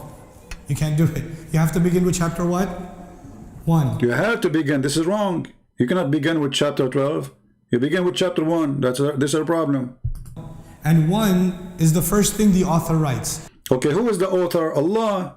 Okay, what is the first one? The Muslims, they put it now 96. So chapter 1 in the Quran is 96 today. I mean, do you see how much corruption they do to the Quran? Let us continue. Then the author writes 2. Then the author writes 3. Then the author writes 4. And even the student has to study chapter 1 first, and then 2, and then 3, and then 4. Exactly. You know, you want to read about God, you go to the book of Genesis. In the beginning, how God, He created the earth and the heaven. How He created light. You start step by step. That is a smart, intelligent book. The beginning. God, He introduced Himself. Who He is, what He did. In the Quran, there is nothing. Read. Read what? He did not even give him a book. Even the phrase read is stupid, because did Allah give Muhammad a book to read? No. Even Muslims, they say that Muhammad do not know how to read. So how you say to him read, yet the guy don't even know how to read, and you did not give him a book to read. So the introduction is stupid. He said there's none problem. He said non-Muslim. He said non-Muslims say it's problem. No, he did not say non-Muslims. No. He's explained the Quran. In the beginning, he was saying to you, he learned about the Quran seriously from the non-Muslims, yes. But now he's counting for you how the Quran is made. There's problems. Don't tell me non-Muslim says that. He is saying that. Listen carefully. But when the Quran was revealed, the first surah revealed, Iqra bismi rabbika alladhi khalaq. Where is that in the Quran? Is that in the beginning? No. That's all the way at the end. So if you're studying Quran right now from the beginning, you're going to read the first revelation at the end of your journey. Well, this is a big problem, because don't you want to know what happened first day to Muhammad? Don't you want to know how Muhammad became a prophet? Don't you want to know the most exciting moment where Muhammad suddenly he became a believer because he was a pagan as this guy, he agreed? And later we will see that. So how you put the beginning of the story, you throw it at the end as if it's not important. And who authorized you to do so? Listen carefully. It's very different. So then the order is not even the order in which it was revealed. It's not chronological. The other problem is the order, you know. Do you see? The other problem. So the problem, number one problem, is all what we said. Many things. And now we have another problem. Now listen, if the Christians or the Jews or the atheists, they say this is a problem, and that's mean they are lying. But the guy is agreeing. This is, if they are saying this is a problem, right? But the guy, he agree. The Quran is not coming in order, correct order. He told you that the author, he write the book, chapter number 1, chapter number 2, number 3, etc. You don't read the book from chapter 12. If somebody want to study the book, he go to chapter number 1. And he said clearly, you don't go and recite something you read already. You go, you say, go to reference, etc., and page, etc., where we mentioned that. And now he is counting the second problem. What is the second problem? Is that according to the Christian and the Jews? No, this is according to Muslims. Why? Listen carefully. Understandably, the order is not, it doesn't seem to be organized by subject. What doesn't seem to be organized by subject. Do you agree with that or not? Let us say, for the sake of argument, the Christian saying that. Is it true? Is it true? It's true. He just said it doesn't seem to be organized by object or subject, sorry. What that means is that you know the subject matter in the Quran, like in Surah Al-Baqarah. Today we're talking about. Read, who is the one who says about Surah Al-Baqarah, the Christians? He has given you an example how the Quran is messed up.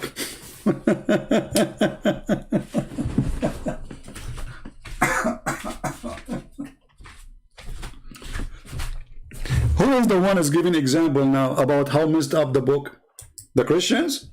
No, he is. He said as an example, look how messed up it is. Listen carefully. Understandably, the order is not, it doesn't seem to be organized by subject. What that means is that you know the subject matter in the Quran, like in Surah Al-Baqarah. Today we're talking about Surah Al-Baqarah, the biggest surah of the Quran, 286 ayat, revealed over several years. Did you remember I asked the Muslims, did Muhammad receive the Baqarah in one day? They went dead. Nobody answered. Do you know why they don't answer? Because he did not receive it in one day. He received it in many years. Actually, more than it might even maybe took him the total of all his life as a claim to be a prophet. Between 10 to 15, 16 years at least. So how we can make it a chapter? You know what I mean? This is what how Muhammad received Quran. Muhammad, he go to the house of Hafsa. Hafsa, she fought. Muhammad, he make a verse about the fort. Second day, he go to the house of Khadija. No, Khadija, she was dead. Let us say Aisha. Aisha, she she made honey for him. You know, she complained from his honey, as the Muslim they complain. Muhammad, he gave a verse. Okay, how we put them in one chapter? And between them 10 years. Who is the one who decided to put them in one chapter? So it's confirmed that Muhammad never received chapter, which means the Quran we have today is totally messed up. And this is what he's going to say to you. There's no order and there is no logic in the chapter itself. Listen carefully. One part of it is actually Makki. The last two ayat are Makki. One part is Makki, which means when Muhammad was in Mecca. But we know that Muhammad immigrated long time after to Yathrib, and later the Muslim they call it Medina. Huh? They changed the name. They killed the Jews and they hijacked the city and they changed the name of the city. So the chapter began in the beginning of Islam and end at the end of Islam. How it became a chapter? These were revealed at the Mi'raj. So most of the surah is revealed after the Prophet migrated, alayhi. But two ayat are from before he migrated. Okay, two ayat before he was migrated. Did you see? Did you hear that? Two ayat before he was migrated. Guess what ayat he's talking about? They are at the end of the chapter of the cow. This is additional proof that the Quran is a joke. He just said that those two verses are the first verses he received. Remember this video saying that he is going to explain the last two verses of the chapter of Al-Baqarah. The last what? The last two verses of the chapter of Al-Baqarah. And he just said those verses, they were the first he received when Muhammad was in Mecca. 10 years after, 15 years after. The Muslim, they have many verses. And then Muhammad, he died. And then they put it in the Quran. And where they put it? At the end of the chapter. But this is the first one in the chapter. People, do you understand what I'm saying? He just said that those two verses, he received them when he was in Mecca. Only two verses from that chapter. But where are they now? They are the last two verses in the chapter. Okay, hold on. How the first two verses, he received them in Mecca of the chapter, became at the end of the chapter.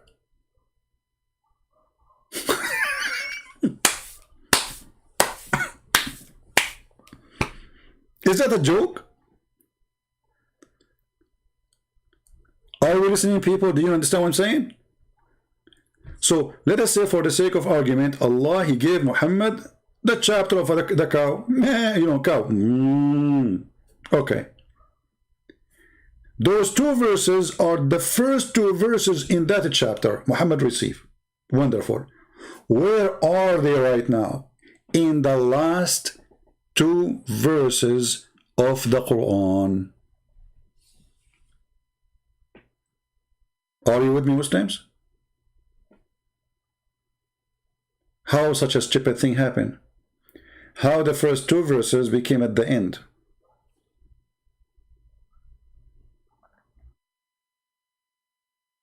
Where is Mr. Danger and Stranger, whatever their name?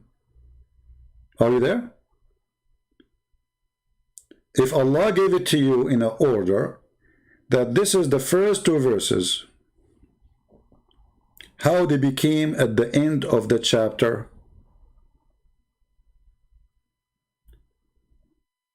Any Muslim? Let us go to the Quran, chapter 2. And when they say chapter, I love, because what chapter? He's right. He said there's the word chapter is not right, because chapter means something organized. The Quran is messed up. You are done with this ignorance? Okay. He's done with this ignorance. You are right. This is ignorance. Your God, you just heard the Sheikh saying that Allah, He gave those last two verses at the beginning. Look how many verses before we arrive. Look at this. Look at this madness. The first two verses are at the end. Muslims, what you did. Those are the last two verses. What you did.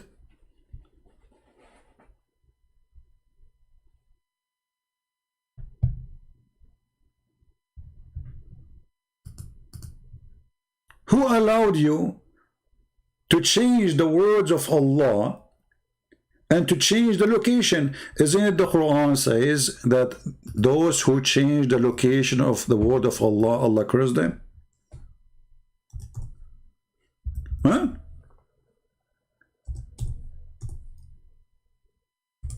Did Allah says that? Or Allah doesn't count for you?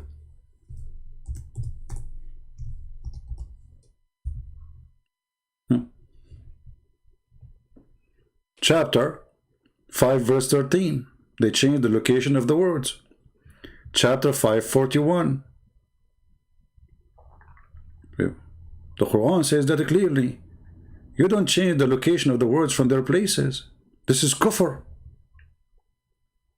He even insulted the Jews. He said the Jews, just because a guy, he put his finger in the top of a sentence, they said they changed the location of the word from their location. Of the Jews, there are those who displace words from their right places. Do you see it?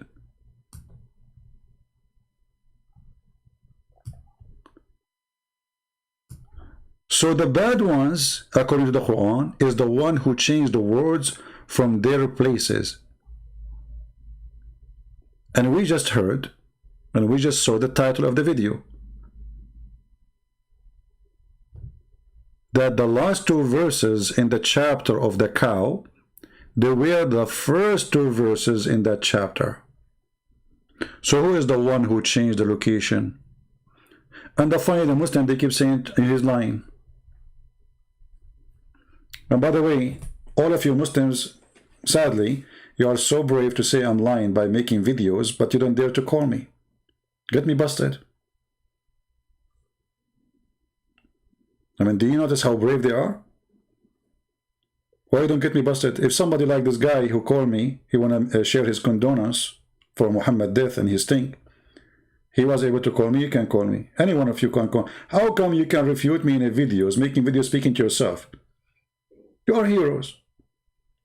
What about you call me and get me busted? Here we go.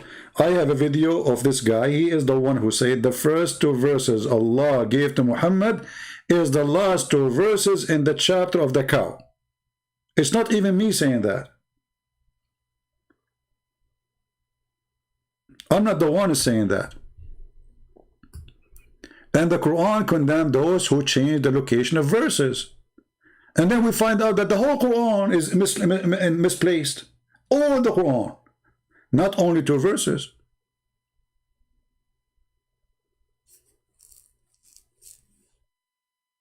Any Muslim have an answer? Additional to crying and calling me names, liar, etc.? That's the best you can do? So when this guy, he said what he said, maybe he's trying.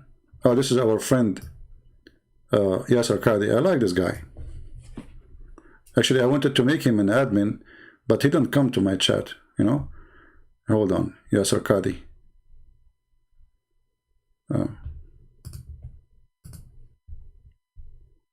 I mean, all the Muslims are attacking the guy. They are going crazy.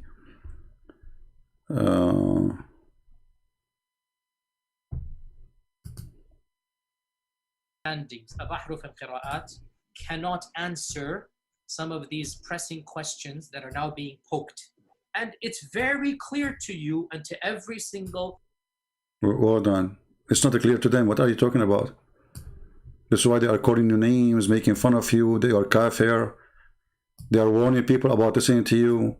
Yesterday you were a scholar for them. Today you are a donkey for them. What are you talking about, man?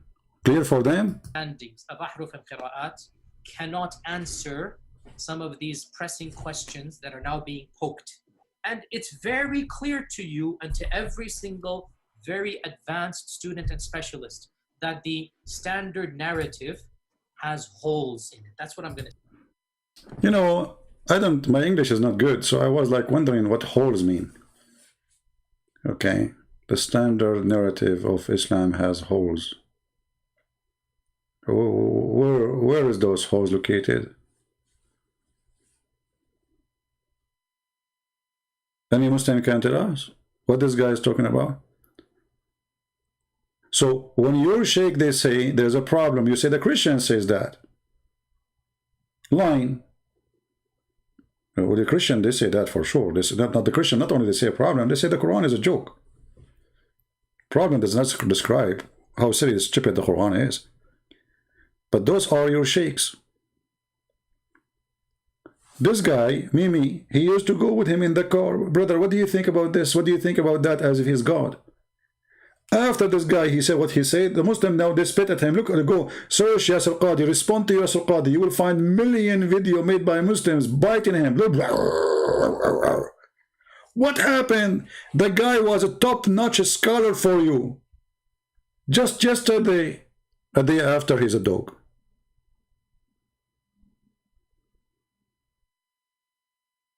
Just because he said something is truthful. I encourage anybody who is really interested to go deep to take the class. I do this class. It'll be 1 year later. I had 100 students, by the way. Alhamdulillah, none of them. I was worried one of them. You have 100 students? Every day I have 1,000, 1,300, 1,400. What? Only 100 students? I feel sorry for you.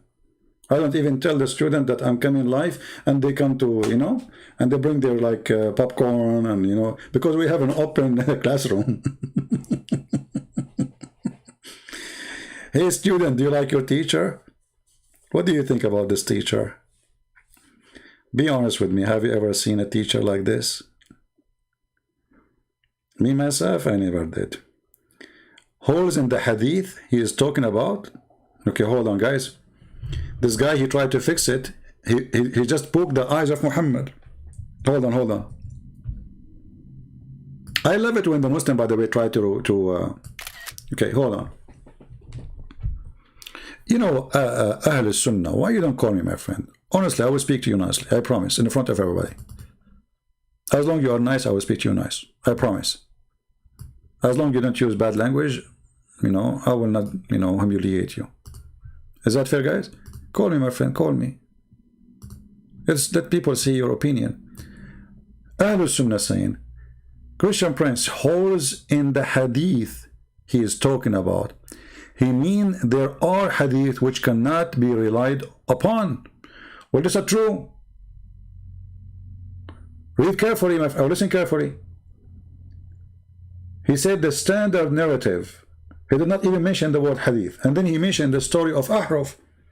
But Ahraf is Quran. And the hadith of Ahraf is very authentic. So the game of here we go. Is this hadith is authentic or not? So how we can complain about it?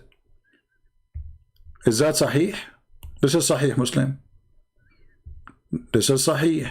Do you see it? Huh? Sahih. So the hadith does not have a problem. All those are mutawatir and very authentic. So what do you mean the hadith has a problem? It's confirmed that your prophet here received 7 Quran.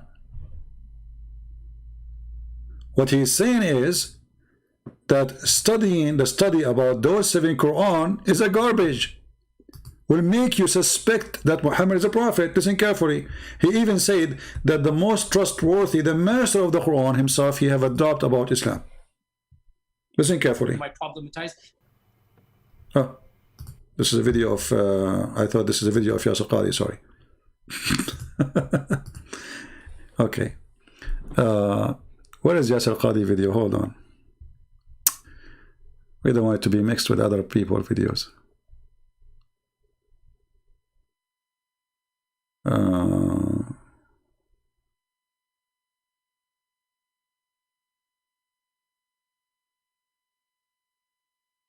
Actually, I just found another video, but let us hold on. I will stay with this one. Hold on.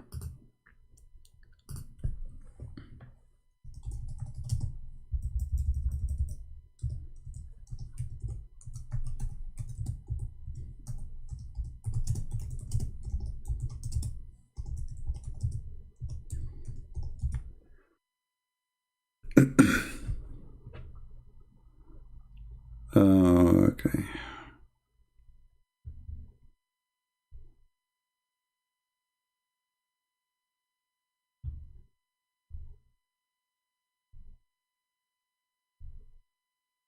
Let me try to find it. Man, you type the whole narrative standard, you know, you find a million videos. It's hard to find the original video now. I mean, everybody is talking about this video.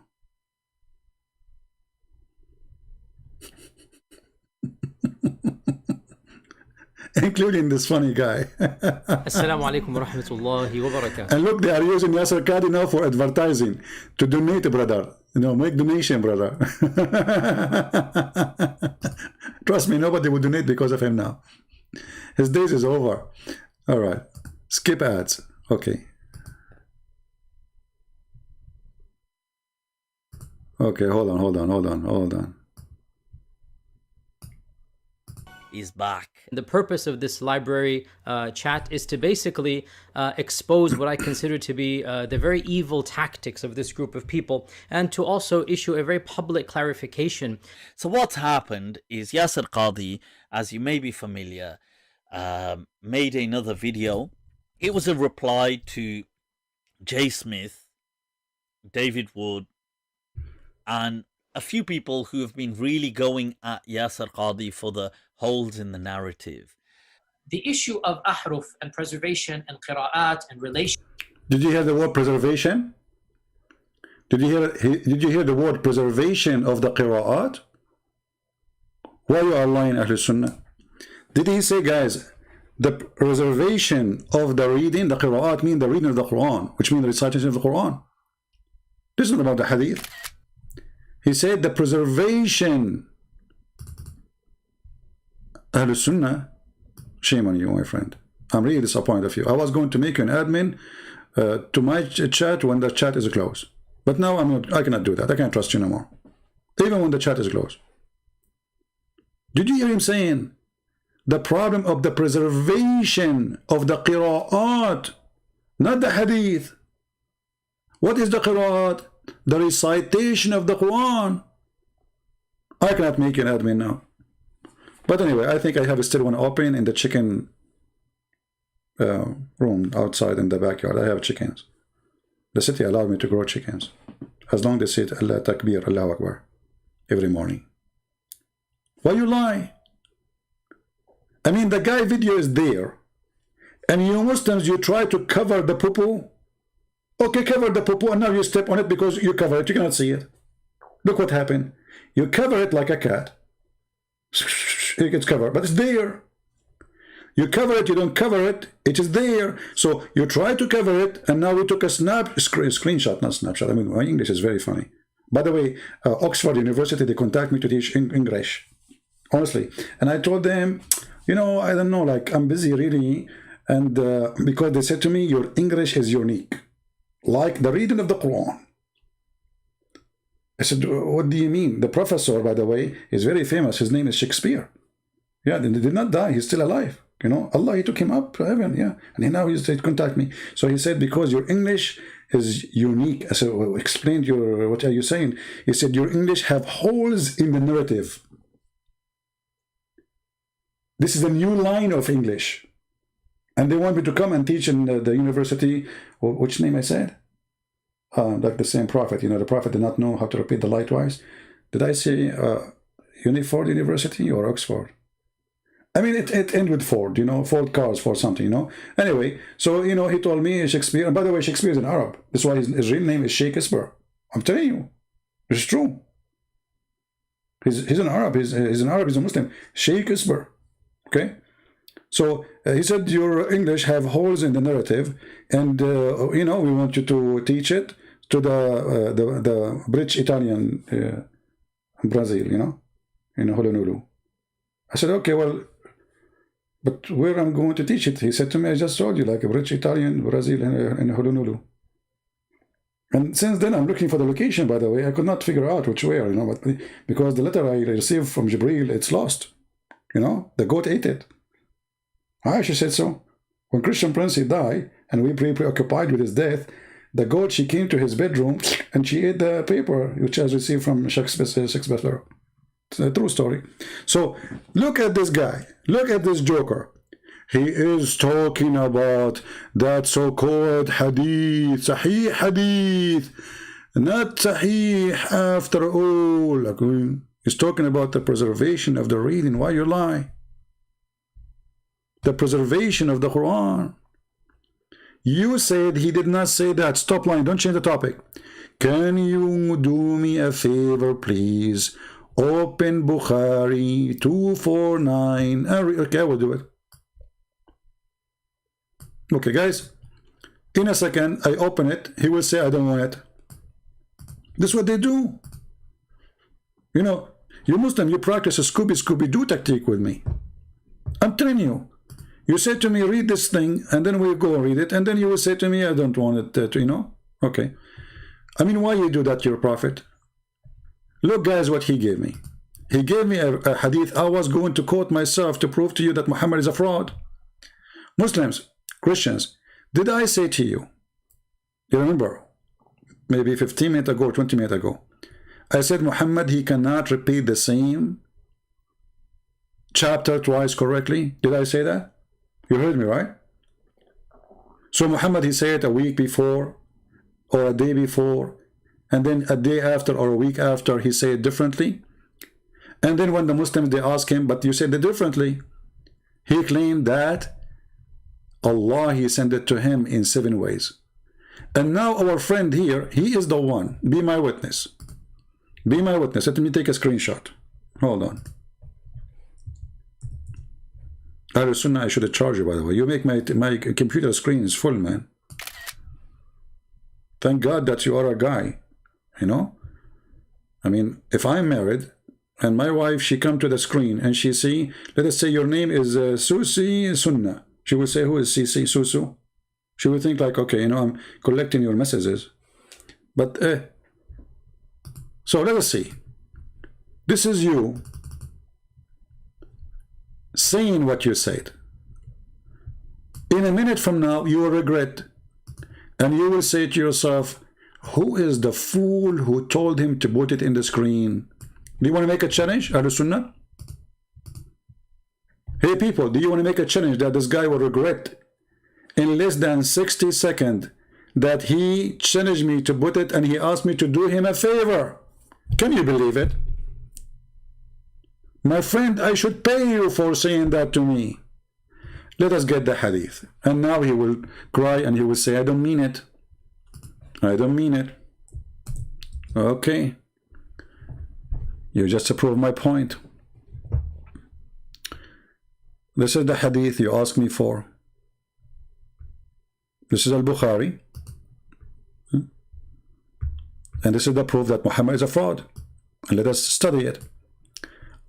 Narrated from Umar ibn al-Khattab saying, I heard Hisham ibn Hakim ibn Hazim blah blah blah recite the Surah Al-Furqan in a way different to that of mine. Listen carefully.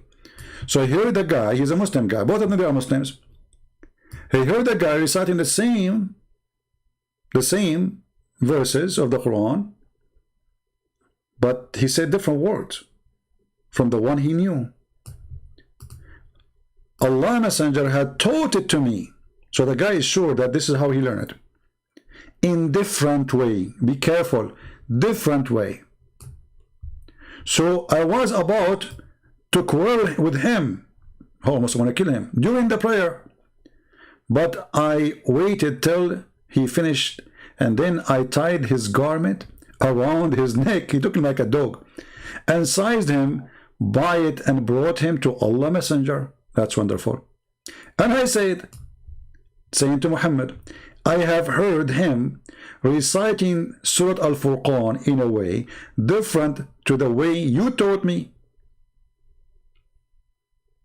This is his crime. Okay, so now I have one surah, but we have two recitation, two different words, which mean totally different. The Prophet ordered me to release him, and he asked Hisham to recite it. He said, okay, Hisham, recite the verse for me. When he recited, Allah Apostle said, oh, it was revealed this way. What? Like what? Then he asked me to recite it. When I recited, he said, it was revealed this way.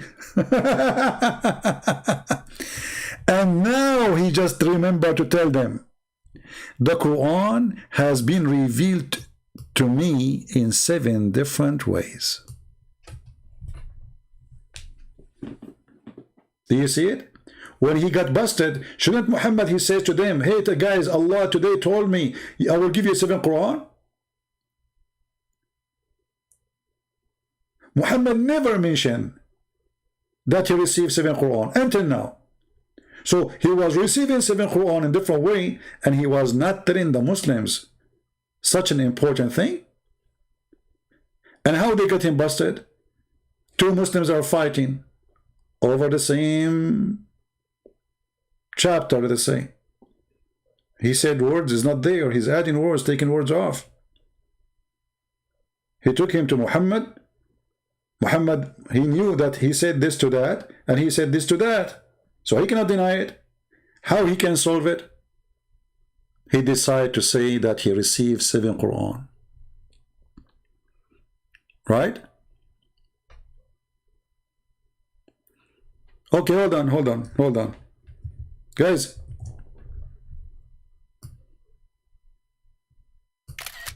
The Muslims, they try to fix it, they make it blind. Look what he said.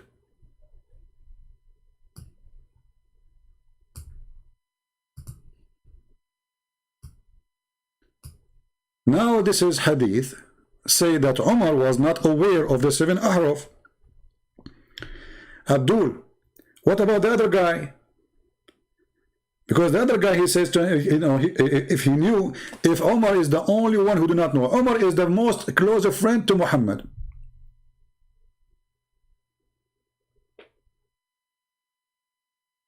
And now you are saying to me, after 15 years, and still Muhammad, the friend, the most close person to Muhammad, he do not know that Allah, he revealed the Quran in 7 ways? Who else knows? Nobody. Because the guy too, he did not say to him, oh, you do not know the Prophet, he said, here it's revealed to him in 7 ways. You see, the guy who Umar almost killed him, he did not say, hold on. Don't you know that the Prophet, he received it in 7 ways? Both of them didn't know.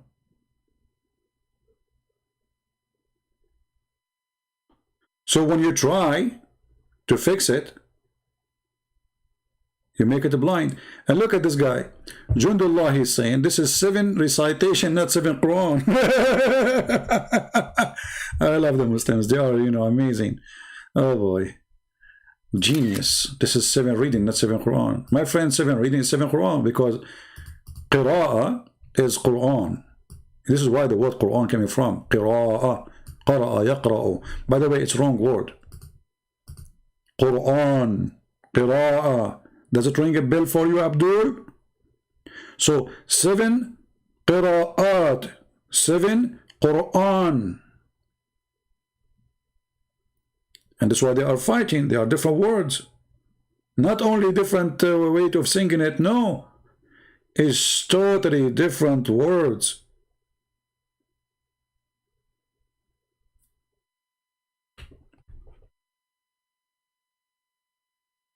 And this is what Yasir Qadi is saying. The preservation of the qira'at. Preservation. Was the Quran preserved? Because if Allah, he gave him 7 ways, and Muhammad, he claimed that this is the only way for the Muslim to practice Islam, and then we find that the preservation of those ways are gone. Where are they? So when Yasir Qadi, he said that the preservation of those verses have problem. They are not preserved. It's a lie.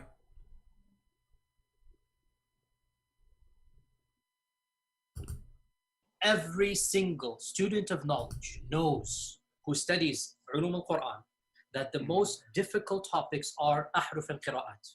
And the concept of ahruf and the reality of ahruf and the relationship of the arithmetic mushaf with the ahruf and the preservation of the ahruf. Is it 1? Is it 3? Is it 7? And the relationship of the qira'at to the ahruf. This is a topic that when you're the beginning student of knowledge, you're like, what is all of this going on here? When you go a little bit more, you learn to simply memorize what your teachers say and regurgitate it out. And you don't fully comprehend. When you do a deep dive is when things get very, very awkward and difficult. And this isn't new. This is from the time of the Sahaba. This is not a joke, brothers and sisters.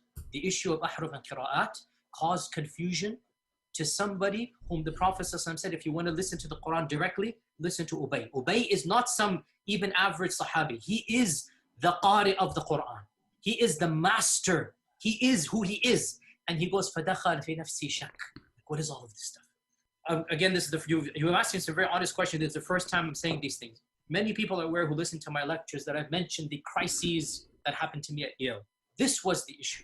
That the issue of ahruf and preservation and qira'at and relationships between them, these are very, very difficult issues. And the most advanced of our scholars, they're not quite fully certain how to solve all of the unanswered questions in there.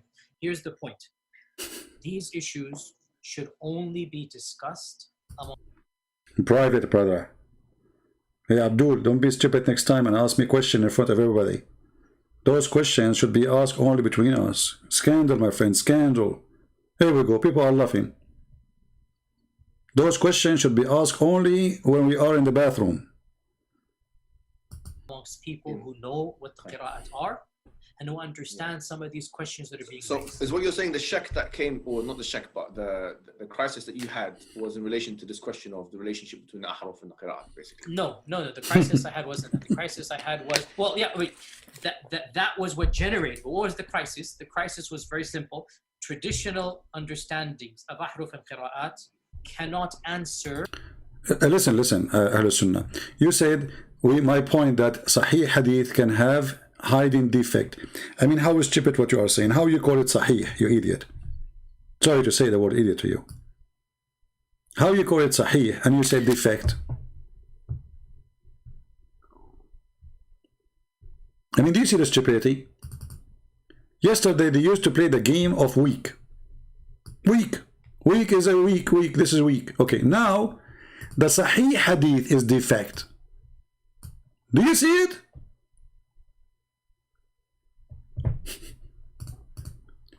But Jesus called it Sahih, which means authentic. So how you call it authentic and you say it has defect?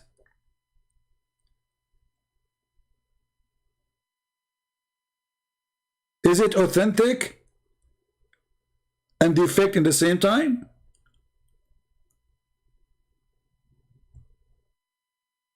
So anything is embarrassing, anything looks stupid, anything will make Islam expose. We have to give it, even the one who is perfectly preserved and Muslims agree upon, suddenly we have to say it has a defect. The only defect I see is Islam. And you are trying your best to find a solution. You just called yourself, it's a Sahih.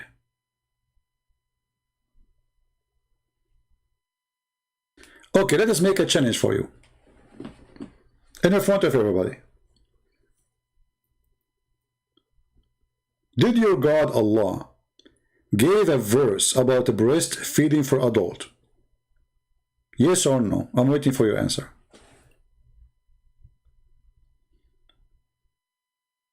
Did Allah give a revelation to Muhammad about a Muslim woman, she can give her boobs to a strange adult man? Yes or no? Huh? The classification of the hadith are done by fallible human? I mean, look at this excuses. But this is mean all of Islam is done by those people too. Because the Quran is collected by the same human too. Those who they deliver the hadith for you is the one who delivered the Quran. The Quran is a hadith. Look at the stupid answer. Well, isn't Muhammad a human too? Isn't Uthman a human? Isn't it Umar as a human? Isn't it Hafs who recite the Quran for you as a human? Isn't it Bukhari as a human? Do you have a book written by the hand of Allah? Do you? So how you say we believe in every single word in the Quran when the Quran is collected, recited, written by the hands of a human and they have nothing to do with Muhammad? You don't have the Quran of Muhammad, do you? So they are a human when you want and they are gods when you want. Hypocrisy.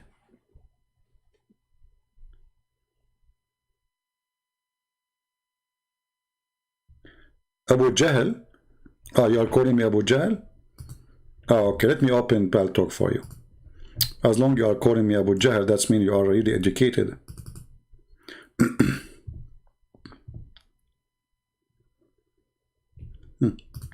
Okay, Abu Jahl, text me, please. Mr. What his name? What his name?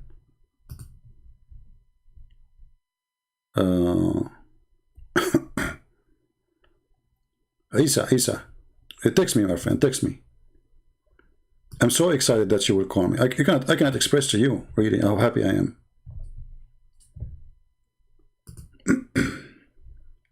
Okay, here's Isa. Okay.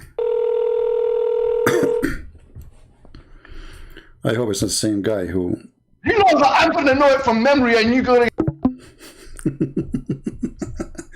What is that? Is that a goat? What happened? Hey, Abdul, don't shout and scream. If you are a kid, I understand. I will call you one more time. You insult me before, you call me name. No, bro. I will see if I can deal with the human. I will try my best to give you a chance to talk like a human. Don't scream, don't go crazy, don't insult. I can insult your prophet.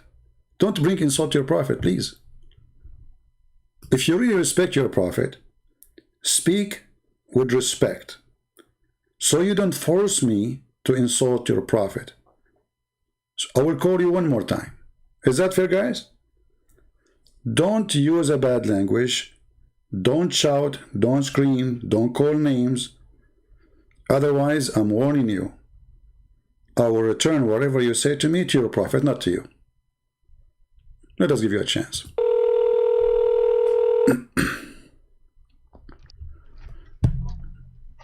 Yes, go ahead. Christian Prince, can you tell us what was narrated? Here we go. I will tell you what is narrated. Okay, I will tell you what is narrated. Okay, I will tell you. When you're a prophet, if we put a word in front of him, one have his name, and one is the word donkey. Which one he will pick up? How he knew which one is his name? Your God was slapped by the Roman. Here we go. Well, I can show you now that your prophet was slapped and they took off his clothes and they tortured him when he went to the city of At-Taif. They made 2 lines of people, and even the hadith they says وَأَتُوا بِالسُّفَهَاء, which means even the crazy ones, they were beating your prophet, and they beat him until his nose became so big like a balloon, to the point he stayed out of his town for more than 2 weeks to recover, because he was ashamed to go back home to his wives and show them what happened. Potato. Coward people. You bring an insult to your prophet. I can right now put the story and everybody will laugh at your prophet. Isn't it your prophet who says that Allah, you Muslim, you say that Jesus, Allah will not let anyone humiliate him? Okay, wonderful. How come Muhammad was beaten to the point his legs cannot walk on them?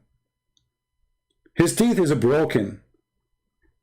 He did not even go to his hometown for a while, so nobody will see what the people of At-Taif did. And then he told his friends, don't tell anyone what happened, because he was afraid people will laugh at him. Try to hide it. Do you want to show the reference? Okay. Don't go now. I will speak to you soon, inshallah. Okay, Ahlul Sunnah, I'm waiting for you. I'm waiting for you, my friend. Be the man. I challenge you. Let us see who is going to keep his words. So, the preservation of the Quran, obviously, is not exist. And by the way, for me, I don't care if the Quran preserved or not. Actually, it's not for my benefit to say the Quran is not preserved, because then the Muslim, they will say to me, okay, we agree the Quran not preserved. That's mean any stupid things in the Quran, the Muslim, they can say to us as an excuse, say, oh, somebody was there. This is not Allah. And actually I witnessed, but this was a few times, where Muslims, they call me and they say, oh, obviously this is not Allah saying that, so he will not leave Islam, even though we showed him how stupid the Quran is. He said, there's somebody put it there. This is not from Allah, no way. And sooner or later, they will start saying that. And actually, Yasir Qadhi is saying that. Even the Mimi, he told him, if we give you a blank mushaf, are you going to write the same thing? He said, I cannot answer that. He said it clearly. If we give you a blank pages to write the Quran, are you going to write the same exact Quran? He said, I cannot answer that. Listen carefully. Some of these pressing questions that are now being poked by our people outside of, by our academics, not our, by their academics outside of the faith tradition. You see, in a Muslim environment, there's always some respect that we have for the Quran. We should. In a Muslim environment, we'll press a little bit and then we'll say, okay, khalas, sami'na wa ata'na. And that's great, alhamdulillah. When you go to academia, they don't have that red line, and they're gonna just, you know, the famous story of the emperor with no clothes. They're gonna just point out, no, that doesn't make any sense. Well, that's not true, and this and that, and they'll bring issues which I'm not going to mention explicitly that you know are true because they're in your own books. They're not inventing anything new. They'll bring you riwayat and they'll bring you athar, and then you add to that very well-known issues of, I don't even want to be explicit. And then you bring on top of that makhtutat, and then, and it's very clear to you and to every single very advanced student and specialist that the standard narrative has holes in it. That's what I'm going to say. The standard narrative does not answer some very pressing questions. These are now well known within the Western Academy, that they're bringing forth issues. Their level of now knowledge is leaps and bounds above what it used to be, 100 years ago. What is happening in the last few years is not me anymore. It's the Western academics. These problems are now becoming mainstream. And by and large, our ulama in the Eastern world are not aware, by and large, of what's going on in the Western side of things. And they're not answering those questions in a manner that it needs to be answered. All right. Now, one of you is asking a question about Muawiyah. One of the great challenges in Okay, hold on. About Muawiyah. Every single. Where Muawiyah, he says, who is the one who was writing the Wahi? And yes, this is true. Actually, if you go in the book of Ibn Kathir, volume number 8, you will find such a statement where he said, go to Muawiyah, and he was the one who was writing the Wahi. But let me see if I can find it. I don't remember which page, but I think it was like 100 something, Ibn Kathir. But I was sure it was volume number 8.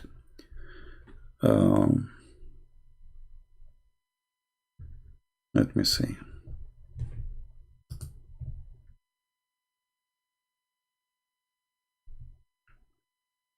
Okay. The book of Al-Bidayah and Al-Nihaya, page number 4921.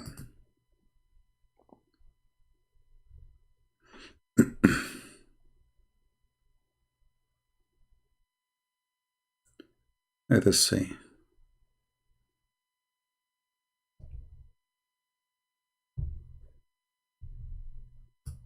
Yeah, here we go. This is the book of Al-Bidayah and Al-Nihaya. This is a copy, a picture of it.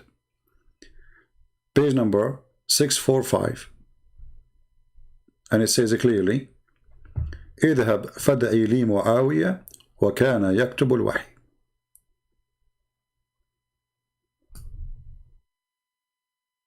All right. Yeah. I don't know if this is what you are talking about, the question who asked me. I hope so. Ahlul Sunnah, are you there? You said you want to call me, my friend.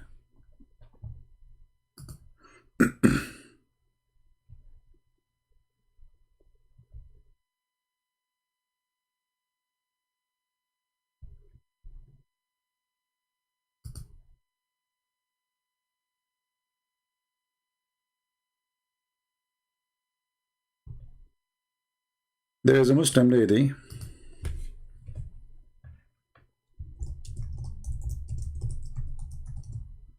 look like she will leave Islam soon.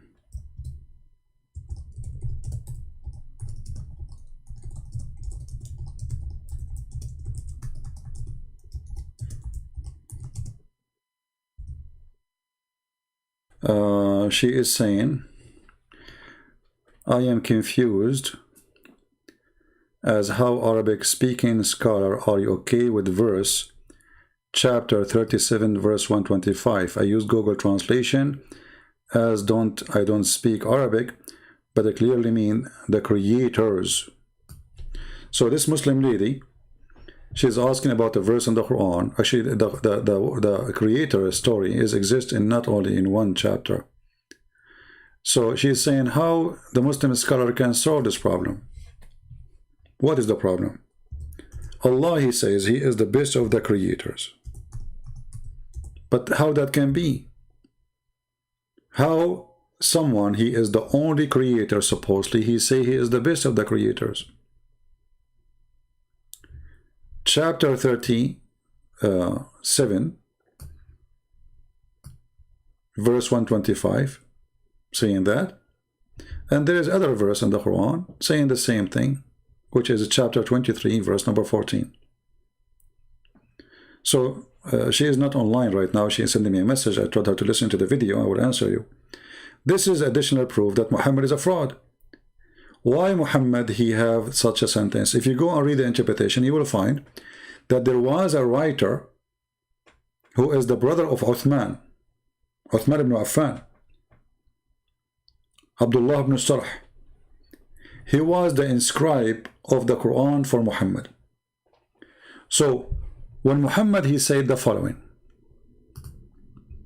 and you can find that in the interpretation of chapter 23 verse number 14, and we have made the sperm into a congealed blood, which is stupid to say again, additional proof that Muhammad is a fraud, because sperm does not change to congeal dead blood. Dead blood is dead blood. Muhammad in the Quran claimed that sperm transformed into dead blood, and then dead blood became a baby. You can read yourself. And then at the end he says, and Allah is the best of the creators, not to create. This is a lie. See, translation is false. So what she is saying, how the Islamic scholars can explain that, even the Muslim scholars agree that the story behind this, that there's a guy who was the inscribe of Muhammad. When Muhammad was reading, or let us say he is reciting this verse to this man, he caught this part until he arrived here. And then he says, and we brought it forth as another creation. The Muslim inscribed for Muhammad, he said, not Muhammad, he said, so blessed be Allah, the best of the creators. The sentence says by who? Sent by the inscribed. Muhammad, he said to him, put it there. And I challenge any Muslim to say I'm lying. I can show you the reference right now.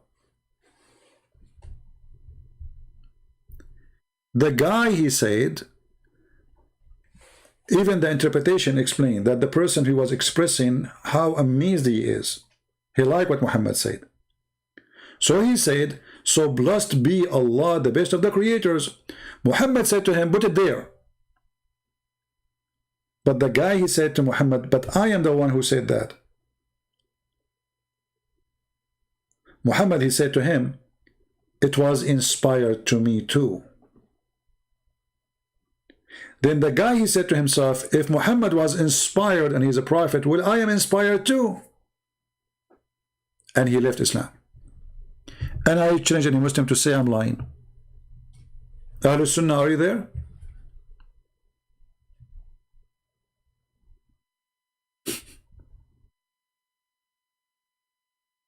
Very clear, evident that Muhammad is a fraud. The guy said, blessed be Allah, the best of the creator. Actually, it doesn't even make sense that Allah is saying, blessed be Allah. Okay, who's going to bless Allah?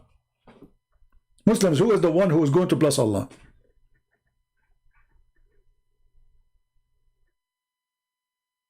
Human are creators? No, human are not creators. You cannot create anything. The Quran does get you busted. The Quran says it clearly that the creation is about the creation of soul. To give a soul, to give it a life.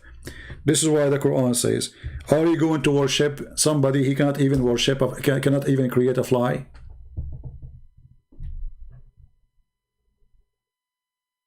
Chapter 22, verse number 73.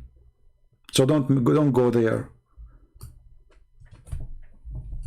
And remember, the verse we are talking about is about creating children's, creating a human being. So don't go there. In religion, mean creation is about giving life to a soul, to a flesh. So Allah, he fashioned Adam, he made him look like a man, as a statue. He was made from a clay, and then he breathed into him, and then he became alive. So the Quran is saying, are you going to worship beside Allah someone who cannot even create even a fly? So the creation is to create a fly if you can. Liar. And here you ask yourself, based on this verse, Jesus is God, because the Quran says that Jesus, he made it from the mud, the clay, in the image of a bird, and then he breathed into it.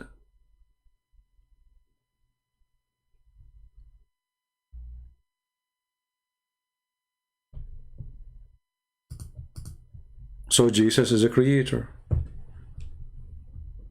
Right now, as we speak, based on the Quran, there's a flying birds descendant from the birds which Jesus, he made. Your book says that. And the Quran says that Jesus says, I create for you. And then the Muslim, they say to you, by the leave of Allah, doesn't matter. He said, I create for you. And I breathe into it. From the breath of Jesus, life is given to birds.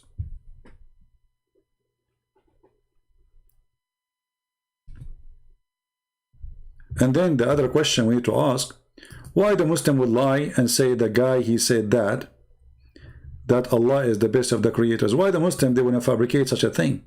Do you think Muslims, they would say that? They will fabricate a story like this? They are Muslims. Muslims saying the guy, he left Islam because he said that verse and Muhammad told him add it there. They're scholars, they're Sahaba, they're the companion of Muhammad. Why they want to do that? Why a Muslim who believe in Muhammad want to say such a thing? This is the wrong translation, you are saying? No, this is not the wrong translation. The last one, it says, so blessed to be Allah, the best of the creators. This is the correct translation. The last part at least.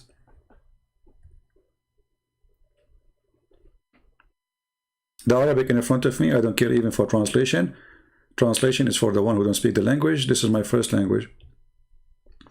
فكسونا العظام لحما ثم أنشأناه خلقا آخر فتبارك الله أحسن الخالقين.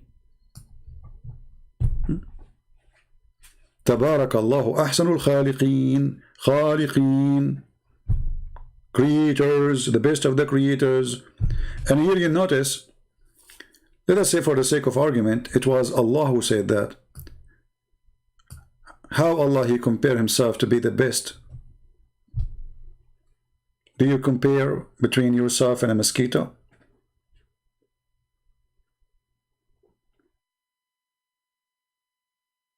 So all of those are just little tiny parts of the problems of the Quran. This book is a book of problems. This book is the book of stupidity. I mean, look at this. We made the sperm into a piece of congealed blood. Look at this. Is that true? This is God explaining how the baby is made. Is that true? According to which stupid scientist he agree with this? That the sperm became dead blood. A piece of congealed dead blood. Is that true?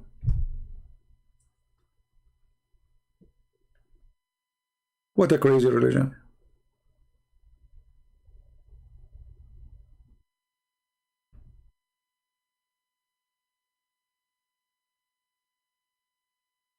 This is madness.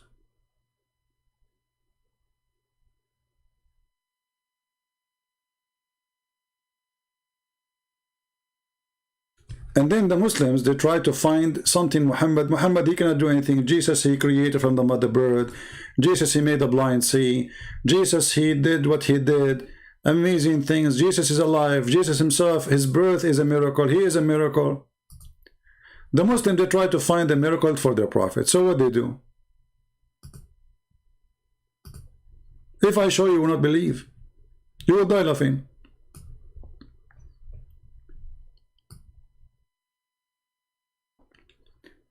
Muhammad, he has a miracle.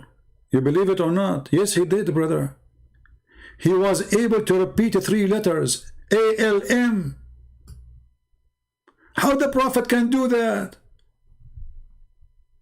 Nobody can do that. Have you ever heard of somebody can say ALM? I mean, come on. Look at his face. Look at this guy. Do you see how his eyes is open? He could not believe it. The prophet saying ALM. Nobody can do that. I mean, I cannot do it, can you? Let us be honest. I challenge you to find me one person in this universe can say ALM. He has no clue what this is yet. Jibreel first came. Even the messenger had to accept Islam. Like, you know, we say somebody converted to Islam, somebody reverted to Islam, somebody took Shahada. Well, the Messenger ﷺ also had to, in a sense, become Muslim when the angel came. And here there's another stupid story now, because he just said he became a Muslim, and this is at the age of 40. So Muhammad, he said, and you have no clue. And even the Quran says, and you do not know what a faith and what scriptures is, in more than 2 places. Quran confirm Muhammad, he never know what faith, never know what scriptures. Muslim, they lie to us, says Muhammad was Abrahamic before he became prophet. But the guy, he just said, now he can become a Muslim. Before that, he had no clue. He was lost. And that moment was a big moment. When the angel came, he has no idea what's going on. No idea. He has no clue Look at what those this eyes. is yet. Look at those eyes. And he's being shaken and he's being told, Iqra, read. I mean, come on. I mean, he was shaking and read. I mean, the story alone is the most stupid story. Why the angel was shaking him? What for? I mean, what's wrong with this violent angel? Okay, the guy, why he didn't say, hey, hello, Muhammad, how are you? Assalamu alaikum. There's no assalamu alaikum. Did you notice that this is missing?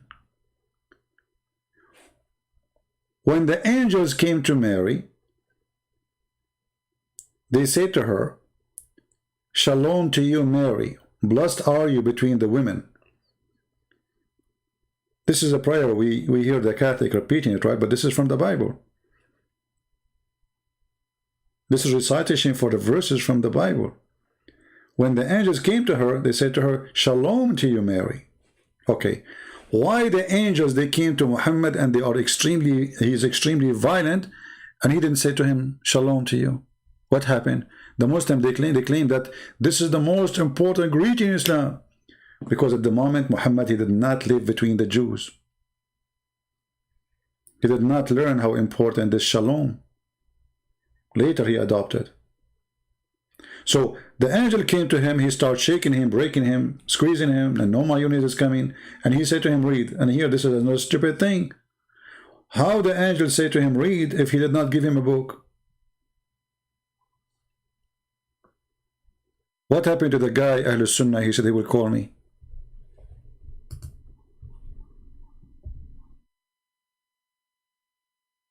Where did he go?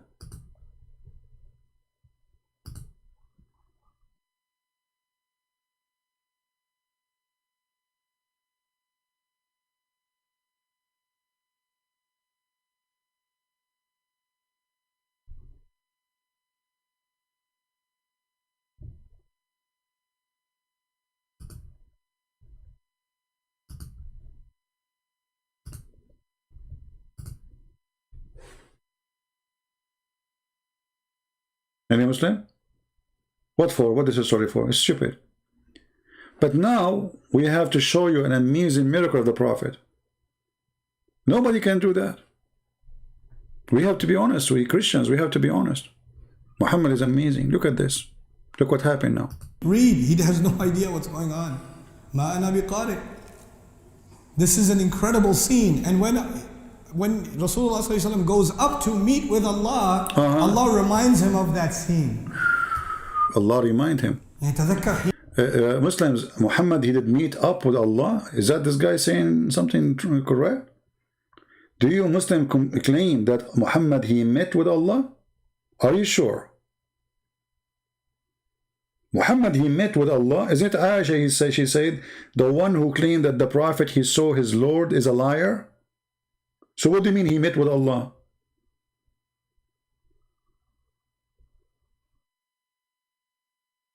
حينما آمنت بما أنزل إليك آمن الرسول بما أنزل إليه. The messenger believed in what was revealed to him. You know what's remarkable about that? Here is the miracle. I want every one of you, stand up please. Stop doing anything. If you are eating, stop. If you are in the bathroom, freeze it. You know what I'm talking about. If you are watering your garden, if you are driving the highway, stop so you can have an accident. I'm just joking. Now you will hear the amazing miracle which nobody can do, and that will cover all the problems of the Quran. Stupidity, science, fictions, all of it will forget about it, because this is a proof that Muhammad is a prophet. Listen carefully what he did. In the beginning of the surah, what are the first words? Alif Lam Mim, Dhalika al-Kitab. Alif Lam Mim. Dhalika al-Kitab. What does Alif Lam Mim mean, people? People? What does that mean? People. ALM. What does that mean? People. People. ALM. What does that mean? And now that he's asking a question, Muslim like, he's asking us what? ALM? Those are letters. Okay, what is the answer? What does that mean? What does it mean? What does it mean? ALM? ALM? What does it mean? What does it mean? Allah knows. Allah knows. Look at the exciting, I mean, this is the most exciting teaching and classroom. Brother and sister, do you know what ALM mean? Who knows what ALM mean? You in the corner, do you know what ALM mean? No, sir, I don't know. You, the one who's taking your booger from your nose. Sir, all the class is doing that, not only me. I know, including you. I'm a teacher, I can do it, okay? So now, do you know what ALM mean? Oh, no. Okay, well, nobody knows what it means, save Allah. What? So what are you asking them? This is an incredible scene. And when Rasulullah ﷺ goes up to meet with Allah, Allah reminds him of that scene. تذكر حينما آمنت بما أنزل إليك آمن الرسول بما أنزل إليه. The messenger believed in what was revealed to him. You know what's remarkable about that? Yeah, what is it? In the beginning of the surah, what are the first words? Alif Lam Mim ذَلِكَ الْكِتَابِ. ذَلِكَ الْكِتَاب. What does Alif Lam Mim mean, people? I don't know. What does it mean? I don't know. Let me get some boogers. What does it mean? Boogers? Allah knows. Allah knows. We don't know. You don't know. You know why that's important? Yeah, it's important. For many reasons. Uh-huh. One of the reasons is that before you study the Quran, the first thing you need to know is that you don't know anything. Before you study the Quran, the first thing you need to know that you know nothing. And after you study it, you know nothing. It's a booger day. So you are telling us, let us study the Quran. And after we study it, you have to know that after studying the Quran, you know nothing. So what this classroom is about? To teach us that you know nothing and we know nothing, and Allah knows best. So the first ayah tells you what you're worth. That's it. You know, لا علم لنا إلا ما علمتنا. We know nothing except what you told us. That's Islam. And if you don't have that attitude, you cannot understand the rest of the Quran. That's it. You have to have the attitude of a donkey. He just said we do not know. How you can understand it? You just said we do not know what it means. And then you say if you don't have such an attitude, or if you have such an attitude, you cannot understand the Quran. But you just said you don't understand the Quran. What's wrong with those people? But now tell us about the miracle. I'm so excited. Forget it. But understand this. Did the Prophet ﷺ, did he know how to read? No. We have an idiot as a teacher. I went to Oxford University, and they have the Prophet was teaching, and he gave them a resume, have nothing in it. The first thing in the resume is empty. The second line is empty. They told him, okay, what about you put your name? He said, I don't know how to write it. And this is why they gave him the job as the dean of the university.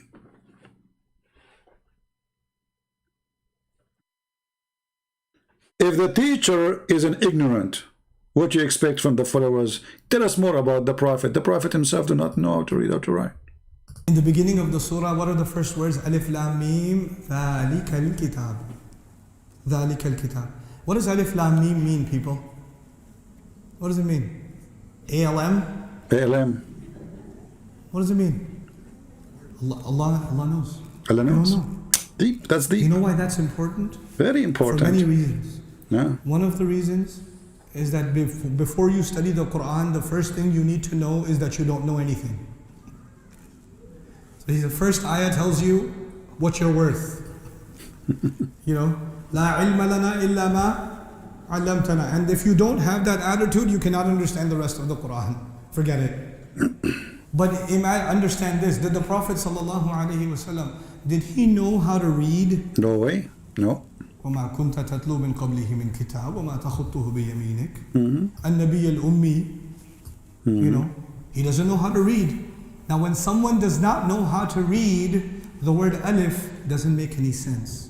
The word lam doesn't make any sense. The word meme doesn't make any sense. Hold on, stupid idiot donkey. You just said it doesn't make sense to you too. A second ago, you said, do we know what this is mean? So all of you Muslims, a billion and something, you do not know what it means. So now it's only Muhammad doesn't make sense to him. You just said we do not know what it does mean. Do you know how to write, how to read? I mean, do you see the stupidity and the logic? Suddenly it's only doesn't make sense to Muhammad. But you just said you yourself you don't know. And all the Muslims do not know. Shushu and Dudu and Tutu and Cuckoo. All of you do not know. When you are, brother, when you are illiterate, you know, to see that they want to make him his Hercules. Muhammad is Hercules and he's wearing like his legs is showing. I don't know why all the movies of the Roman are wearing nothing. It's like they like in the movie. Are you sure that the Roman they used to live in Europe, not in like I mean like in the Caribbean islands, Honolulu. Anyway, so Muhammad is Hercules because those don't make sense to anyone. Someone he don't speak language, brother. Look at the look at this. Look at this. This is deep. Let me zoom in his face. Look at this. I mean, where is the directors of Hollywood? Hollywood. You can make a wood of it. Do you see how surprised he is? I mean, look at that. Look at the reaction of the face and the nose, and that's not easy, brother. This is a true believer. Yeah? People who learn how to what? Read. So the first thing that was given in the surah is reminding you that the messenger himself, alayhi salatu wasalam, has no clue how to read. Okay, from now on, please don't forget to call Prophet Muhammad the prophet who has no clue. So we have now many names. The Muslim, they call him bewitched. The Muslim, they call him the one who forget. The Muslim, they call him the one who has no clue. The Muslim, they call him ignorant. Okay. Tell us more. And yet out of his mouth comes the word alif, lam, mim, which is impossible for someone who doesn't read. It's impossible.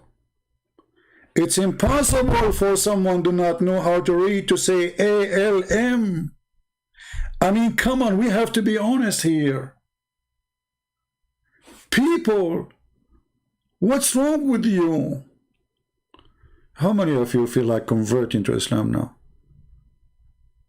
It's impossible. Someone who do not know how to write, how to read, how he can say, not write, how he can say A, L, M. You eat it. Even his name starts with Muhammad. So Muhammad before that day, he did not start his name with M. He used to skip it.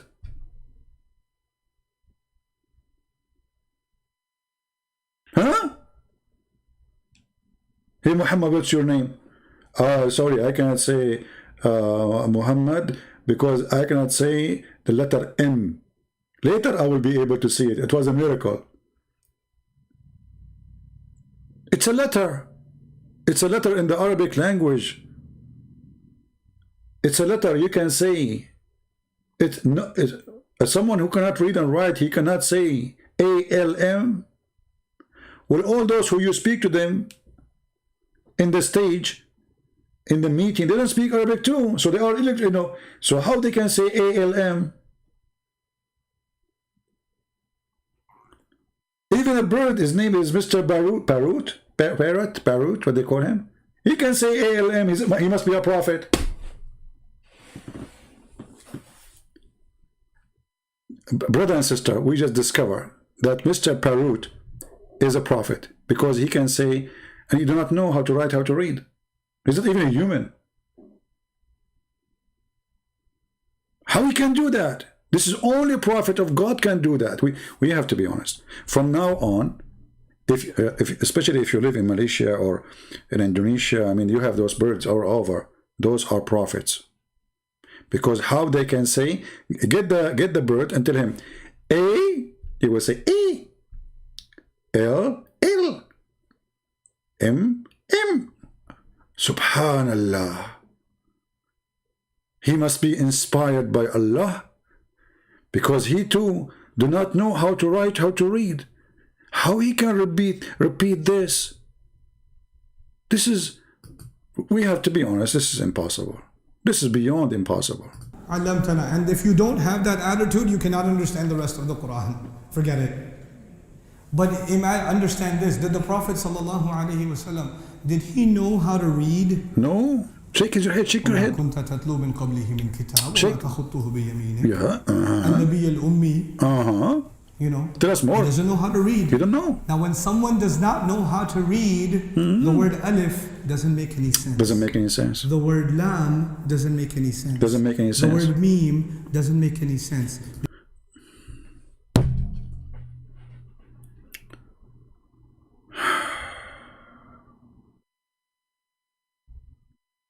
And they say to you, why the number of people committing suicide is increased? I mean, this lecture alone is enough to make any smart person jump from the top of the high mountain.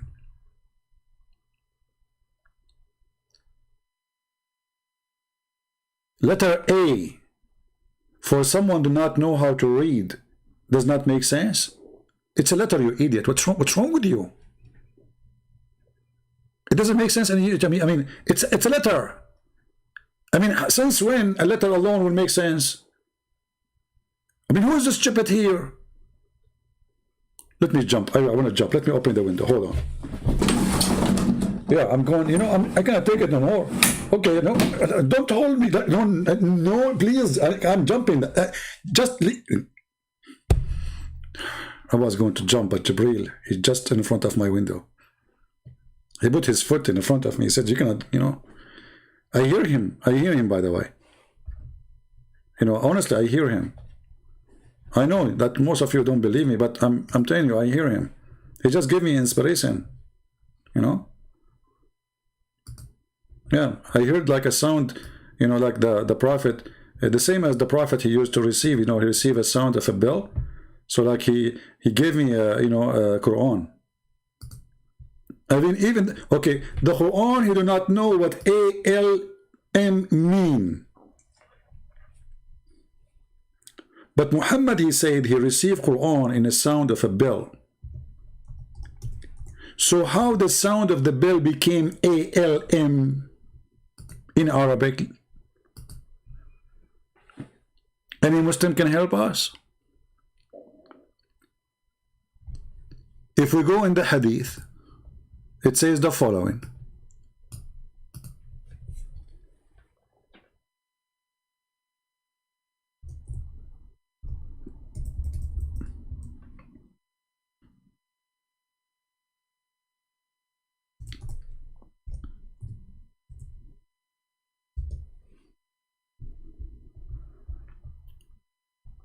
That the Prophet, when he used to receive Quran, this is the hadith. Read carefully. Ibn Hashim or Hisham, he asked the Prophet, how does the divine inspiration come to you? He replied, in all those ways, or these ways. The angels sometimes come to me with the voice which resembles the sound of a ring of a bell.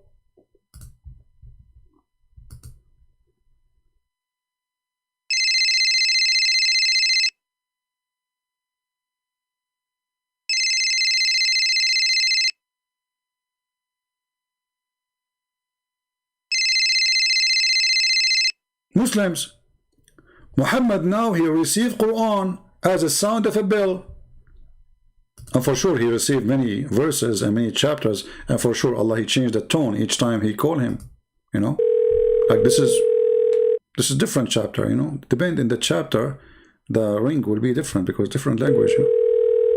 See? Hello? Yeah, even it says hello, and Muhammad says hello. Did you hear it? Yeah, and like, you know, this is the most popular ring Muhammad used to hear, by the way, the school one. Okay, so Muhammad now he received Quran in the sound of a bell. Allah, he told him how this is became ALM in Arabic. Any Muslim want to help me? How Muhammad translated the ring of the bell. It's a ring of a bell. Jungle bells, jungle bells, jungle all the way. Muhammad crazy, Muhammad crazy, Muhammad. So Muhammad, he received a sound of a bell. The whole chapter is a bell ringing. Okay, now Muhammad, okay, the chapter is given to Muhammad as a ring of a bell. How Muhammad was able to translate the ring into Arabic.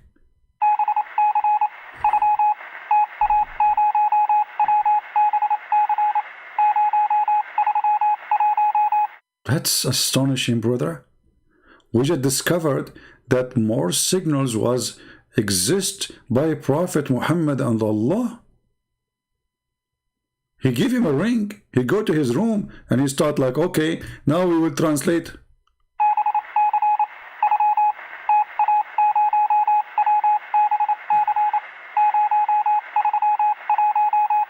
And now let me translate for you. The first like tot, it was ALM. Like listen carefully. I think you are deaf. If you listen to that sound again, you will notice it says ALM. Let me play it for you. You people are ignorant. I mean, come on. You cannot hear what I'm hearing because most of you are like old. Look at this guy there. The one who's laughing. Look at his teeth. He lost his teeth. You know, like they are old. What are you guys saying? I'm the only young here. You know, my mom is 17 years old. So stop. Did you hear it?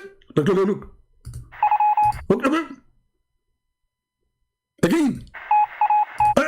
See? Takbir. I mean, we have to stop here. And if you don't see what I'm seeing, there's something wrong with you. You are a kafir, you know? You are a kafir and you are, you know, come on. Hypocrite. It's clear like that the light of the sun. You know, when your mother-in-law is not there, you know, because usually you do not see the light of the sun if she's there, you know. We have to be realistic here. So it's so clear. So the Prophet, he received a ring as a message from Allah. And then the miracle, he told us what Allah he said in Arabic. How the Prophet can do that? Yasser Qadi can explain no. This guy can explain yes. Because this is very high scholarship deal. You know, we cannot ignore the fact here. Because these are letters of the alphabet. And the only people who learn the alphabet are people who learn how to what? Read. Muhammad, he was 40 years old. He did not know his language. He don't use any letter from the alphabet, brother. Look at this mouth. Look, he looked like a duck, man. I mean, this guy literally, he looked like a look how he, you know, convincing. I mean, so, what are you saying? The Prophet, yeah, this is true. The only one who knows the alphabet is the one who knows how to write, how to read. Before that day, Muhammad was idiot. He didn't know how to speak his own language. His wife, she used to call him using a Morse signal.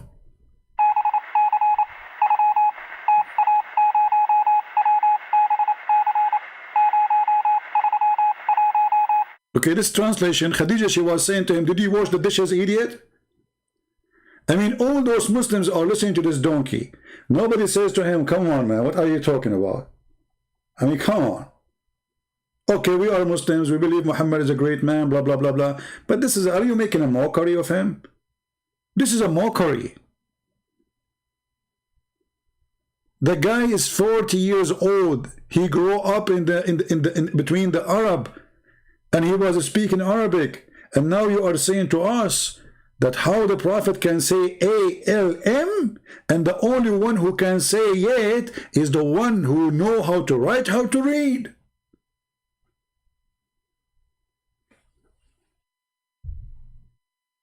That's deep.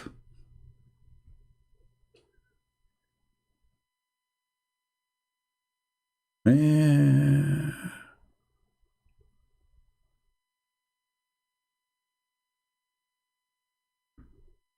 I hope that's not many of you are going to convert to Islam under the influence of such a miracle. While Jesus was making the dead alive, and the blind see, and the one who cannot walk, and the one who is sick just by touching his clothes, he is healed. And he let the person who is in the grave come from the grave, and he is in heaven, and he is born with no father. Muhammad was struggling, brother. He was saying ALM. Do you guys understand how amazing this story is?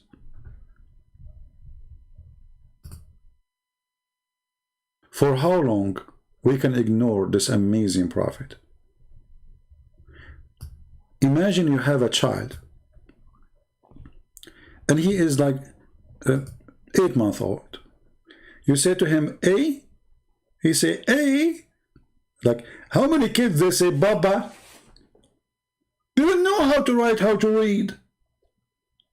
I mean, who is the donkey here? I mean, what's wrong with those people? A kid, a child, an infant, he just born. After a few months, in the first year, he starts saying words. Papa, Mama. So are you saying to me, he cannot say ALM because he do not know the alphabet?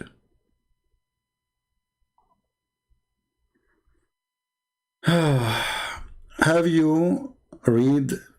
Have you have respect? You like to laugh at your Bible?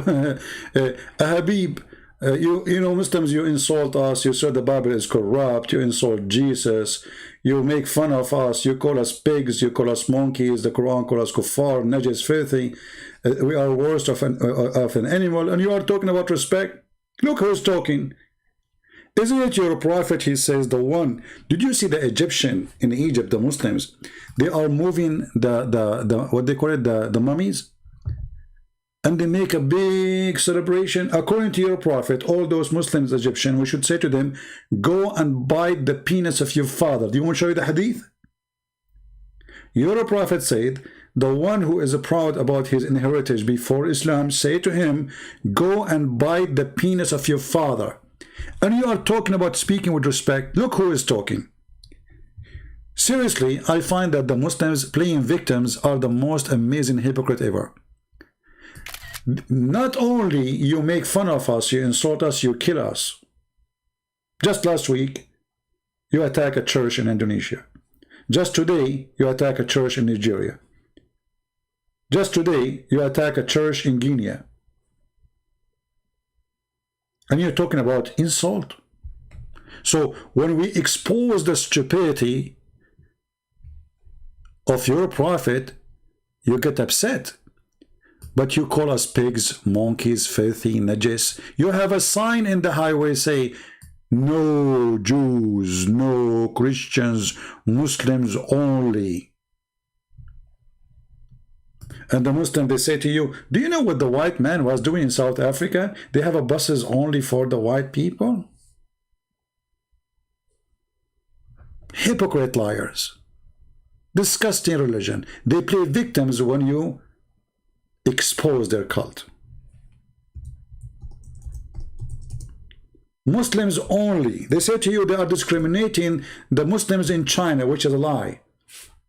You Muslim, you just signed tens of agreements in the last month with the Chinese. The Saudi, they signed the biggest agreement in their history with the Chinese just in the last month. The Iranian, they signed the biggest ever agreement just a few days ago with the Chinese. So how the Chinese are torturing Muslims and you Muslims sign agreement with them? You have signs in the highway say Muslims only? Why human being is dogs? We cannot walk in the same street. Oh, I forgot. Muslim, they believe they are supremacist, the white Arab supremacist, and the rest are dogs. This is why the hadith says that Allah in the Quran in chapter 3 verse number 110 said, you are the best of mankind. When they ask Muhammad what the best of mankind mean, what they do? He says the best of mankind are the Muslims who go and bring those who don't believe in Allah with the chains around their necks until they embrace Islam.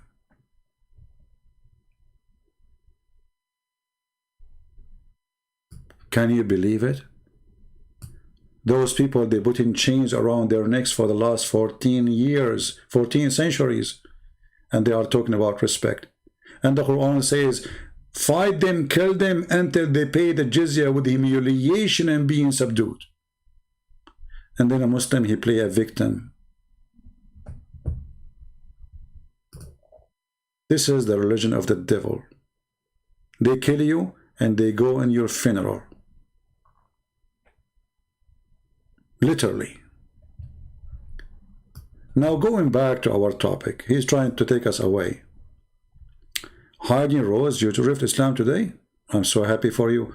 Well, here we go. This is the lady. I did not mention your name, Hiding Rose, because I respect your privacy. I did not mention. Guys, this is the lady. She was talking to me and I was talking to her. Here we go. She said, I left Islam today. I'm so happy for you, my dear sister. Praise the Lord. And I would like to invite you to accept the Messiah as your Savior.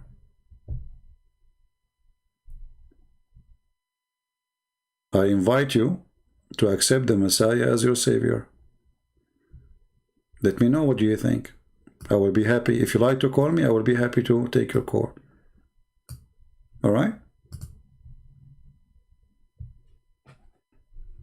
I will be happy to hear that you decide to follow the living Lord, the Messiah. Yeah, she was asking me questions and I was answering her.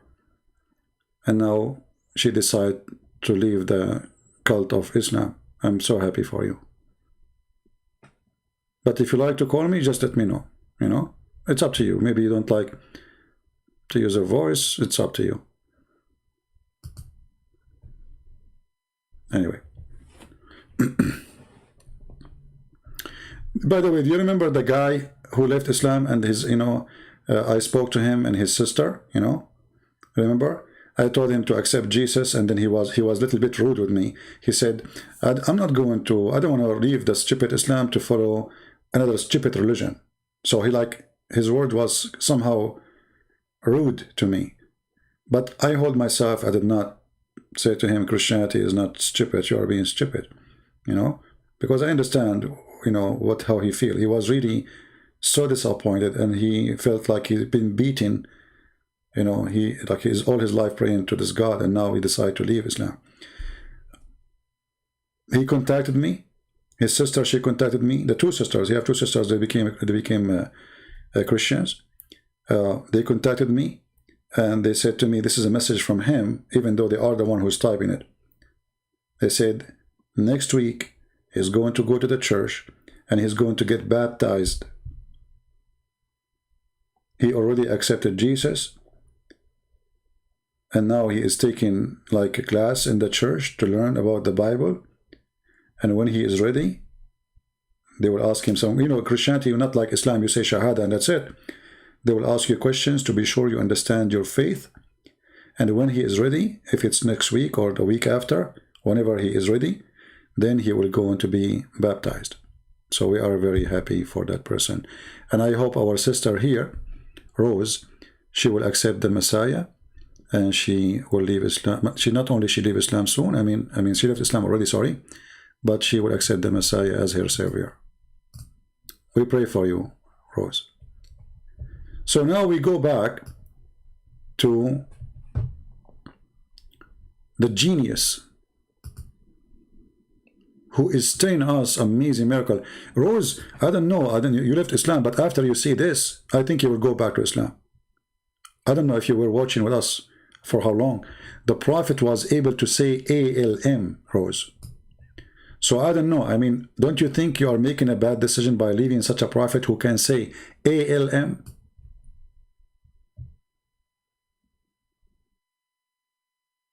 If I am you, I will go back to Islam. I mean, how the prophet who do not know how to speak Arabic, I mean, how to write Arabic, he was able to repeat ALM. That is astonishing. I mean, I don't know how you leave Islam, Rose. Honestly, I don't know. I think you are making a mistake. Look at this. The prophet, he was able to say ALM like a child who is 1 year old. He's saying Papa. It's impossible. No, just what I will play the clip just for you, Rose, and you will see. We'll go back as a Muslim in a second. Just wait. Let me play the amazing. You will be shocked. Me myself, I was shocked actually. Already until now. And the other day we lost electricity. Huh? We have a bad storm. Do you know what I did? I put the lamp on my skin, and because the shock was so strong, I was able to light not only my house, the neighbors. You know, they connected the wire to my arm. I gave electricity for all the street. This is how big the shock was. I was like man, shocked. Right? Islam, peace, full, and I think you take out of context. Call me Abdullah. Let's see if this is true. I'm showing the hadith. Your prophet says the best of you is the one who attack non-Muslims and bring them with the chain around their necks, which means like dogs. And I'm taking it out of context. Call me. And did your prophet kill the Christians? Did he? Did he kill the Jews? Did he or not? I'm taking it out of context. Hey. Listen, Rose. I will make you go back to Islam. You like it or not? After you see this video, you will be shocked. And then you will work. Actually, your career today will change. After you get shocked with the electricity of the prophet, you will work as generator for electricity for a long time. Like people touch you like, electricity. Actually, me myself, after I got shocked by learning about the prophet, I made a mistake and I took the bus. I touched that thing in the bus. Everybody in the bus died because, I shocked them.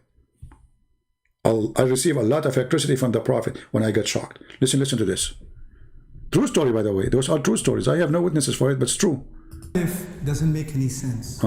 The word lam doesn't make any sense. The word meme doesn't make any sense. Right. Because these are letters of the alphabet. And the only people who learn the alphabet are people who learn how to what? Read. So the first thing that was given in the surah is reminding you that the messenger himself, alayhi salatu wasalam, has no clue how to read, and yet out of his mouth comes the word alif, lam, meme, which is impossible for someone who doesn't read. Rose, aren't you shocked? Rose, come on. It is time for you to admit the truth and go back to Islam. You left Islam just today. It's not too late. The prophet was able to say ALM, and he did not know how to write, how to read. How we can defeat, how we can answer this? Christians, we are in trouble. How we can answer, how we can refute it? You know what? I'm not going to be able to eat for the coming century. I lost my appetite for food. Appetite. Appa and tight together? Okay. I mean, this is very heavy. The neighbors, they have a baby. He's like a year old. Tomorrow I will try to say to him, A. Let us see if he can say A behind, after me. What kind of religion this religion is? The Messiah, he raised people from death, so what? Muhammad was able to say ALM. We cannot compare. Which one is more important? Let us be honest here. Which is more miraculous? Making a guy after being dead for 2-3 days, coming from the grave, alive again, or saying ALM? For sure ALM. We cannot. We cannot ignore the truth. Which one is more important? A person who never been able to see all his life, to give him eyes and vision again, or to say, as the Prophet did, ALM? Brothers and sisters, this is ALM. This is not like KLM, I mean, airline. If it's KLM, it's easy. I mean, come on. It is ALM. How we can run away from the truth?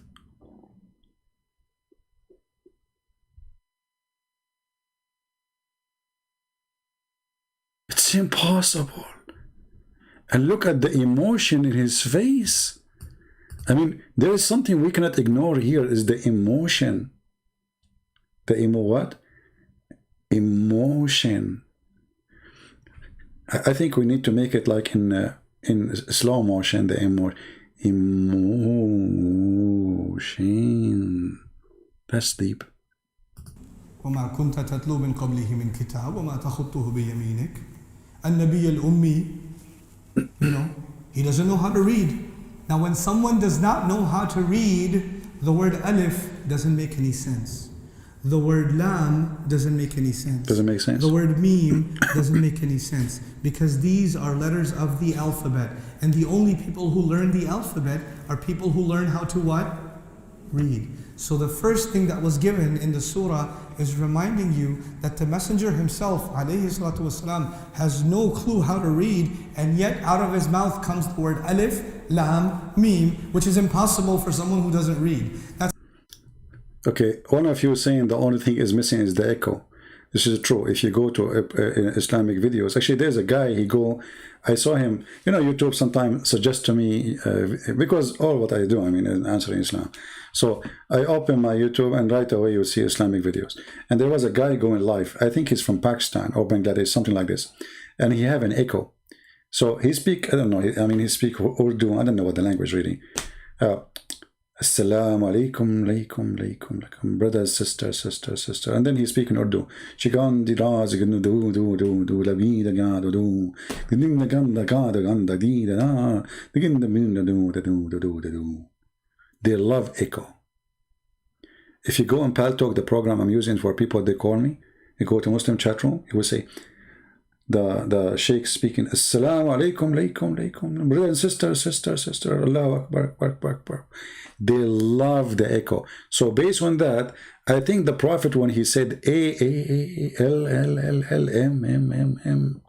this is the way he was doing it. It's a kind of a torture. But think about it in a positive way.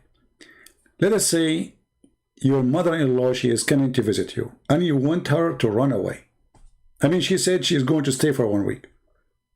If you do the following method as the Prophet, I guarantee you, she will leave immediately after maybe 3 hours.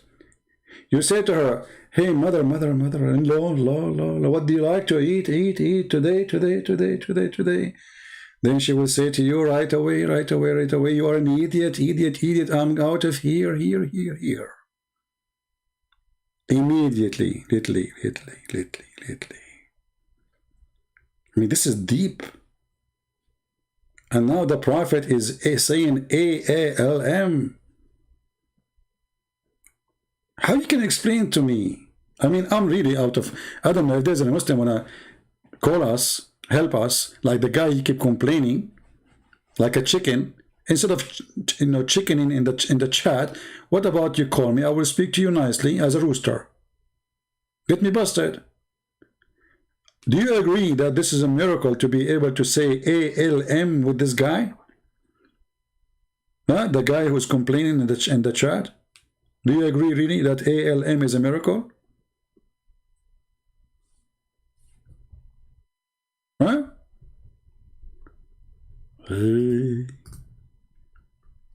Say A, say A, say L. That's deep. That's like saying somebody doesn't know anything about English, they don't know any alphabet, they don't know any reading, but they say W. Look at this now.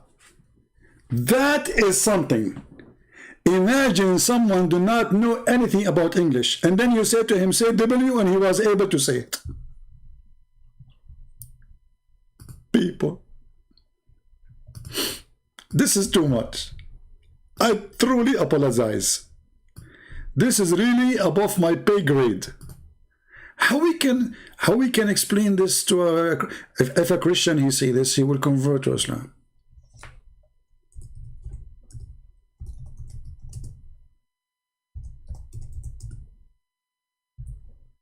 You cannot do that.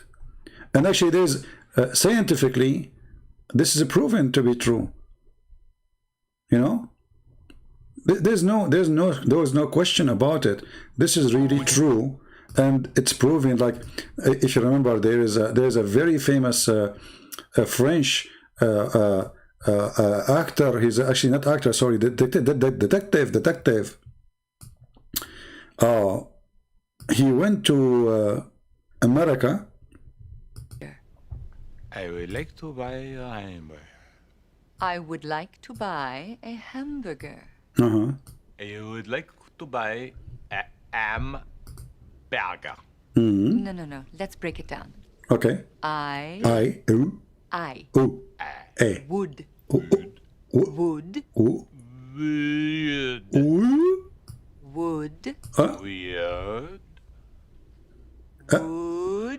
What?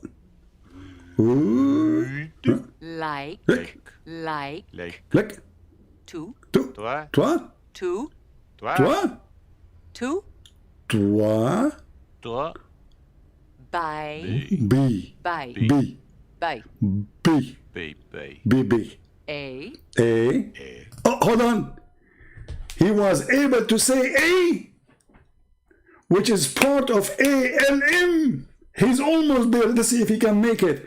Because all what he need to do, if he can say A and L and M, he just said A correctly. Right now, he is 20% a prophet. 25%. But I don't think he can make it, because only a prophet of Allah can say, I mean, you know, this is not easy, my friend. I mean, we have to be here. We have to be serious.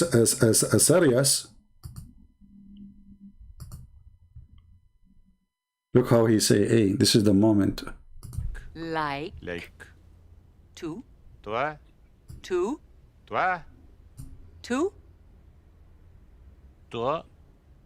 By. B. By. B. By. B. A. Hamburger. Hamburger. Hamburger. Hamburger. Hamburger. Hamburger. Ham. Burger. Girl. I would like to buy a hamburger. I would like to buy a hamburger. It's not hamburger. Hamburger. I'm not saying dimburger. I said I would like to buy a hamburger. I would like to buy a hamburger. I would like to buy the hamburger. How you can do that? Hamburger. I would like to buy a hamburger. See, I mean, it's obvious. This guy, he don't speak English. He cannot say wow. It's like saying to somebody who do not know English, say the letter W. How he can do that? And this is proven. It's documented. Look, we have evidence. We are playing even a video for you. And he is a Christian, by the way. Are you going to not to believe your eyes? This guy is a Christian. He's an infidel, or maybe he's an atheist. I don't know. Be my witness. We just took him from France. You know. Okay. The reason he could not say it, brothers and sisters, because those people in France, they eat French fries. So like everything is like A is O. You know, like what's wrong with you?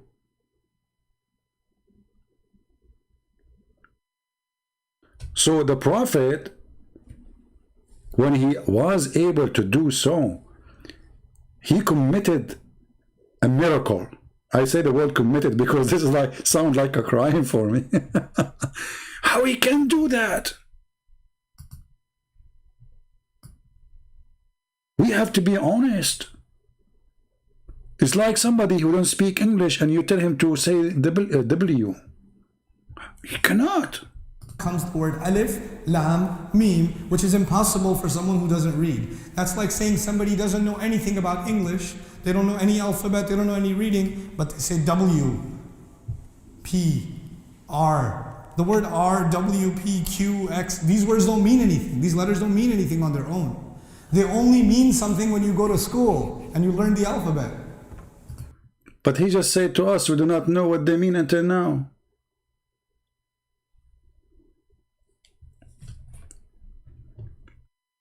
Oh, I feel bad for you. You have fun, laugh at us. I'm not laughing at you. I have the right to laugh at the liar Muhammad. Who cares for you? You are just a poor guy. And why you are here? Why you are here, Habib? If you don't like what we are saying, leave, my friend. Nobody is forcing you to stay here. You are a hypocrite.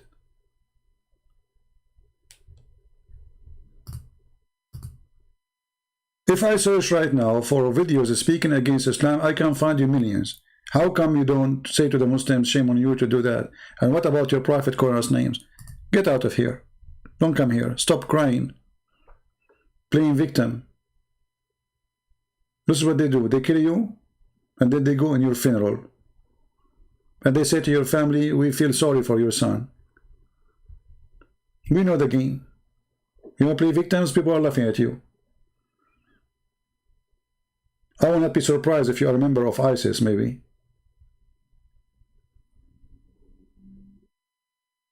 Like your prophet.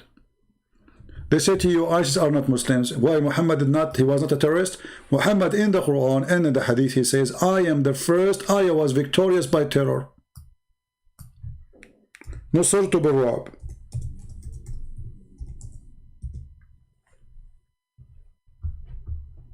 Was your prophet a Muslim or not? They lie to us and they play victims and say ISIS is killing us. Not true. ISIS is killing those who don't practice Islam, which means you are not a Muslim if they kill you, the same as they kill us. ISIS are true Muslims. This is the truth. They follow Muhammad word by word. This is why when they slaughter somebody, they quote the Quran. They don't quote the Bible. They quote what your prophet said, not what I said. I was victorious by terror. He's a terrorist. He is the first terrorist. All of Islam victory is made by terror. Read it. Even Muhammad, he said, people used to be terrified from a distance of 1 month journey.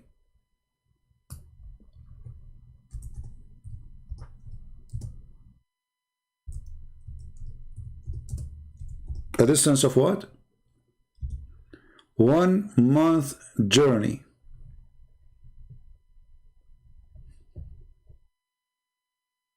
Do you see it?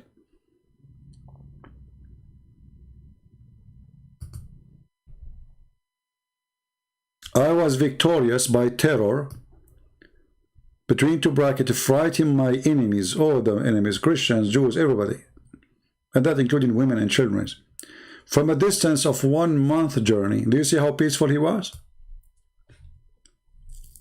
Muhammad is a 1 month journey away. People are terrified. Why? Because he was the prophet of peace. Muhammad, my friend, when he walk in the street, he don't do poo-poo. No poo-poo. He poo-poo peace. In the museum right now, they have their poo-poo. It's called peace poo-poo. Actually, the hadith says that when the prophet he do poo-poo, the ground open and swallow it.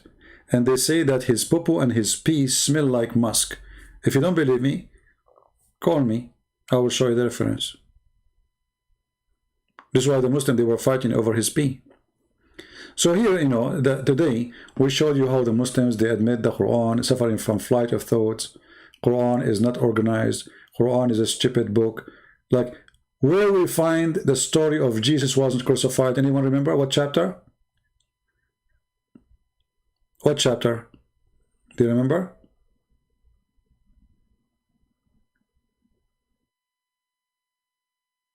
what chapter is speaking about Jesus was not crucified in the Quran? Who remember? 4. Okay, chapter 4 is chapter of the women. Why the story of Jesus not crucified in the chapter of the women? Why he's a woman? I mean, do you see how stupid this religion is? What the story of Jesus, and that's not a story, it's just a few lines. Why this verse is even there? Imagine you have a chapter, it's called sushi. And then you open the chapter, it's telling you if you have a flat tire, what to do.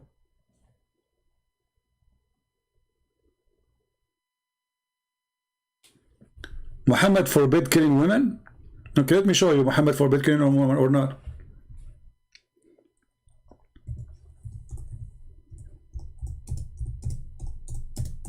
Just to show you that you aren't ignorant like your prophet. Here we go. Do you see it? This is Bukhari. You asked me for Bukhari? This is Bukhari. They said to him, we are killing children and old people and women in our ride. He said they are from them.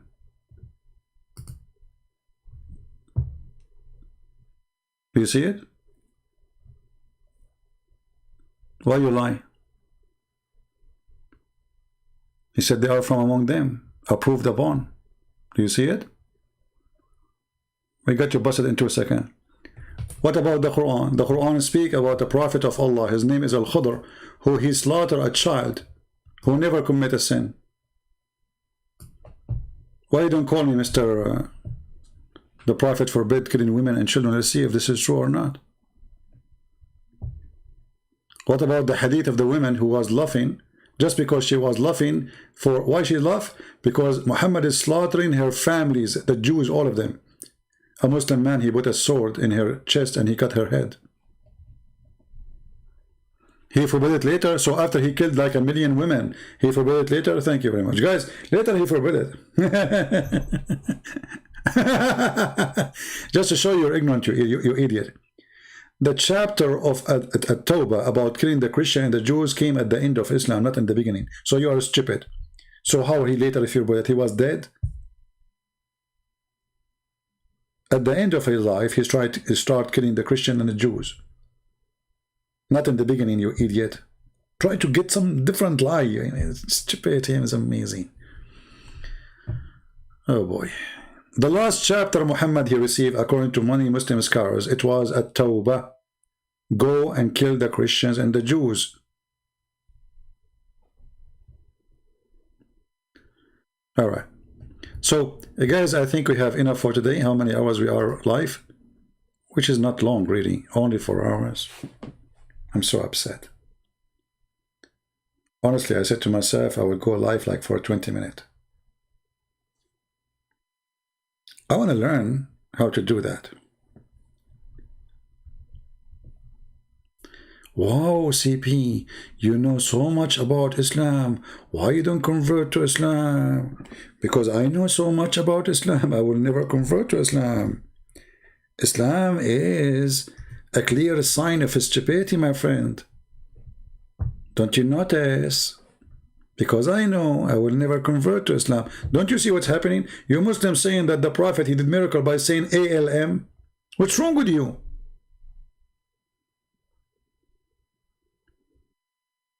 Have you ever heard of any religion in the world? They claim that their Prophet is a hero because he was able to say ALM.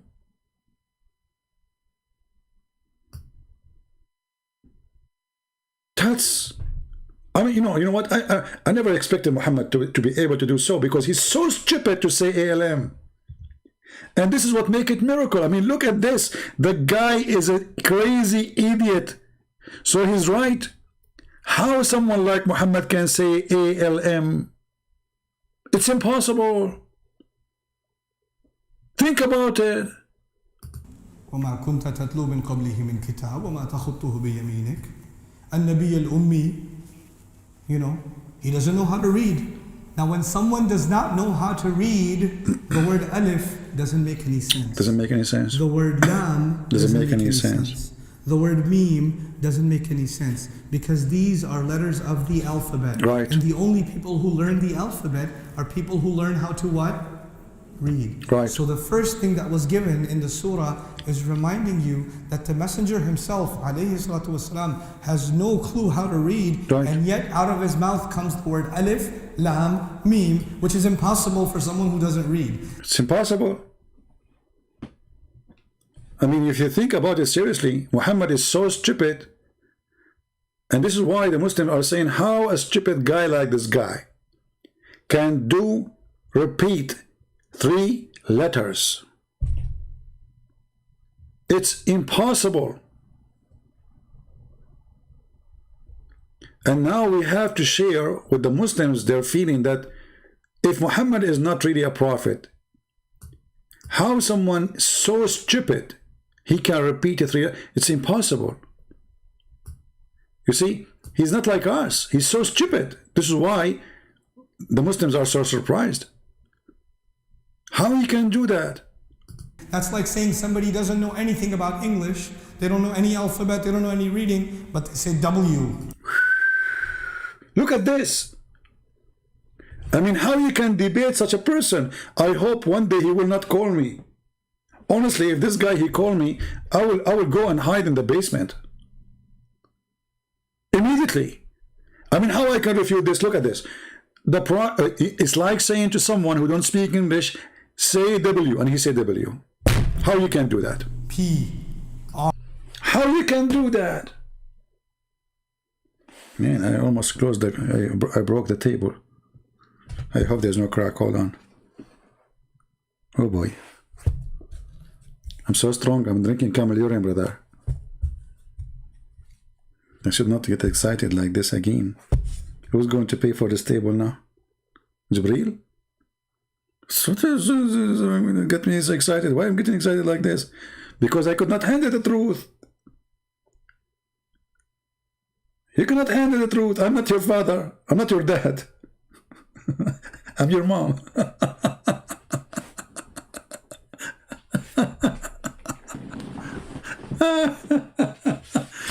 Oh boy.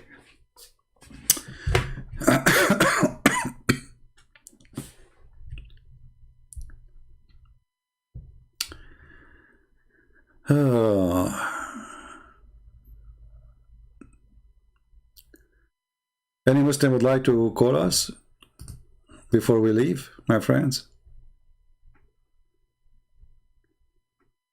Anyone? Now, you know this story about the truth? Let us finish this with a joke, this joke. It's a joke, okay, laugh from now. Like, you know, the prophet saying a joke, you have to laugh before he say it. The prophet is so funny. There's no way the prophet is saying a joke. It's not funny. You have to laugh. Otherwise, you will die. It's like the president of North Korea. People, they start crying just for seeing him because of fear.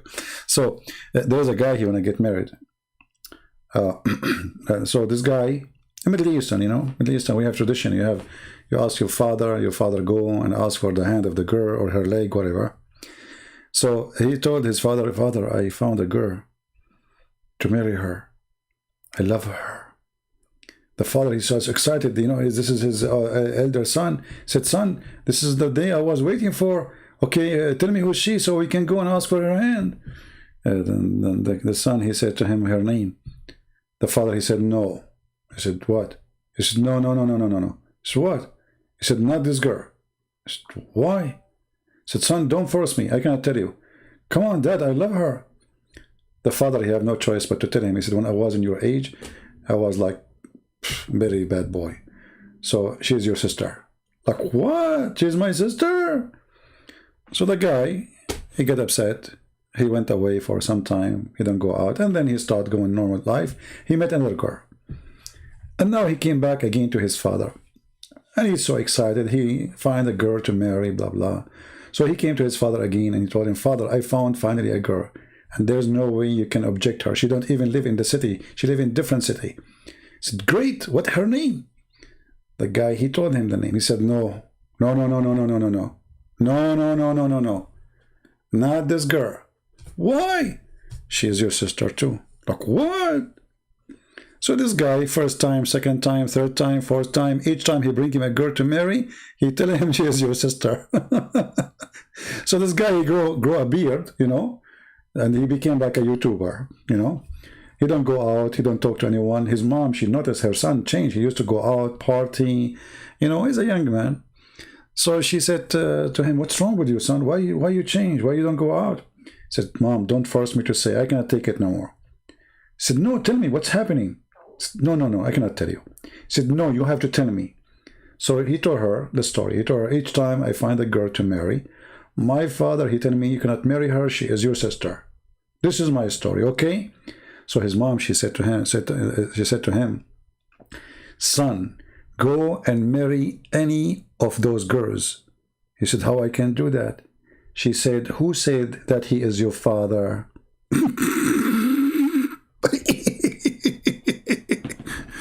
Oh boy. Yeah.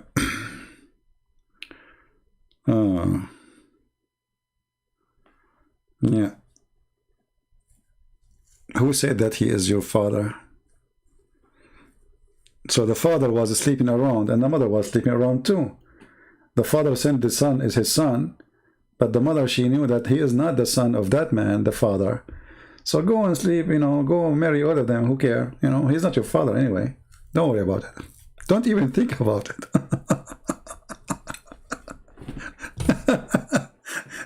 And this reminds me of Muhammad's story.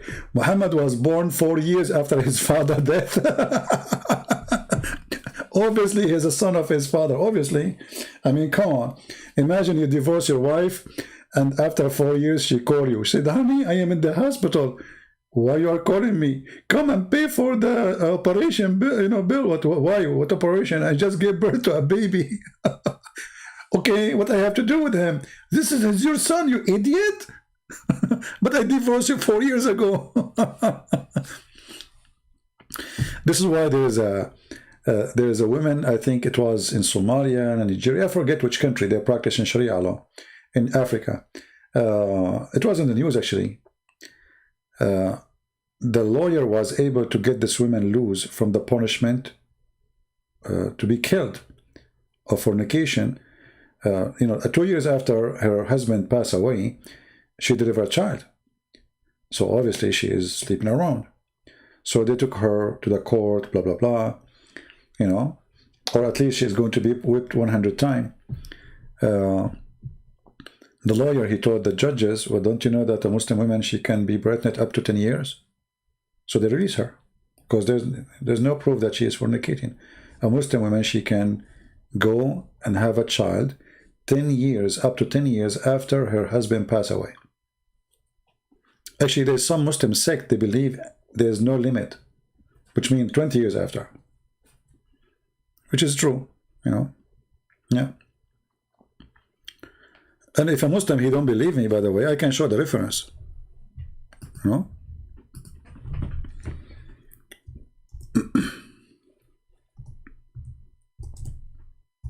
Actually, I can show the reference right now.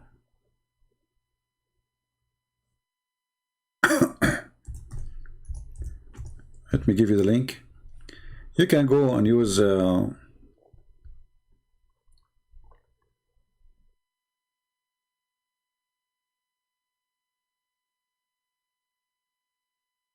Google Translation. Let me find it.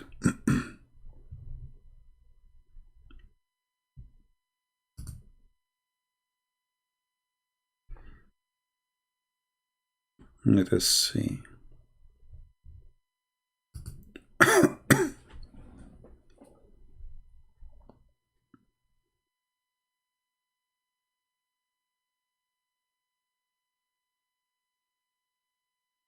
Well, I found one, but I want to find the other one. Like this one here, it says,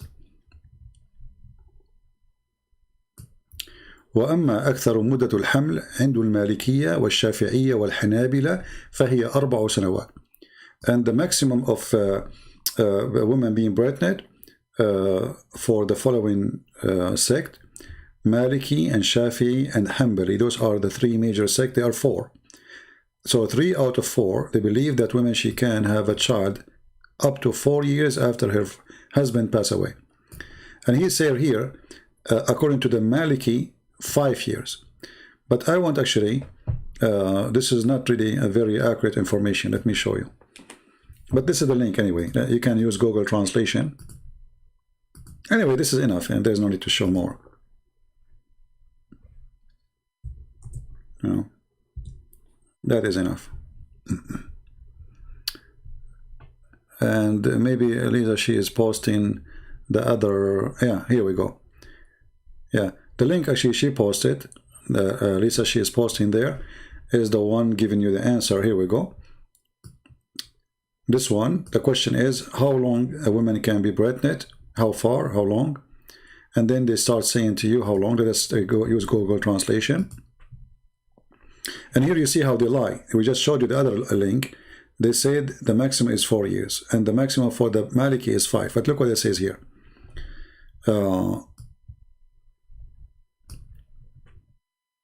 Hanafiya, they believe in 2 years.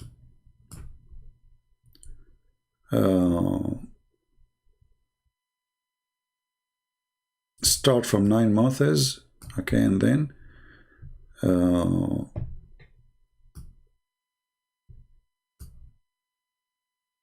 they start showing you the view of each sect.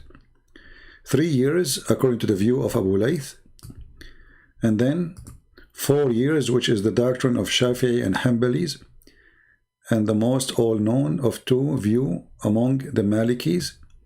5 years, which is the narration of the authority of Imam Malik. 6 years of Az-Zuhri and Malik.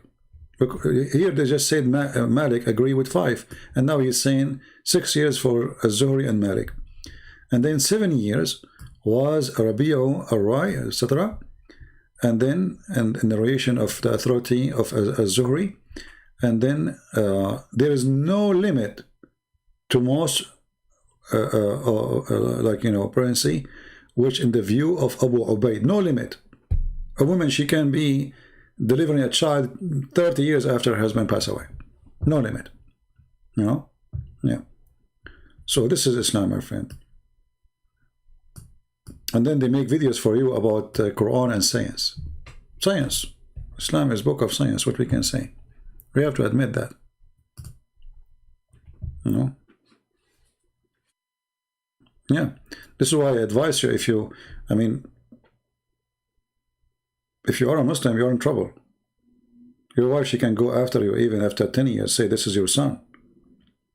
And not only that, if you are a Muslim, if your wife, she sleep around and she deliver a child, according to Muhammad, he will inherit you. Even you know that he is not your son. And your son, who is out of adultery, he cannot inherit you. So the opposite. Muhammad, he said, Al-Waladu lil-Firash. The baby is to the one who owned the bed. Which means the husband. So if you know that your wife, she slept with 20 men, and you know, let us say, even you're proving that you cannot have children. Let us say you are a potent man, you cannot have babies. And your wife, she sleep with everybody, and you know those are none of them is your babies. According to Muhammad, they are your babies.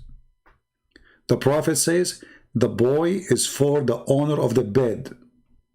Period. Not for the one who slept with your wife. So imagine now, you have a guy who slept with your wife, and now his son is going to inherit all your money. So later the son of this guy who was sleeping with your wife, he will take all your money and give it to his dad. Hey daddy, I came back home and guess what? I brought you all the money of the guy who used to sleep with his wife. Do you see it?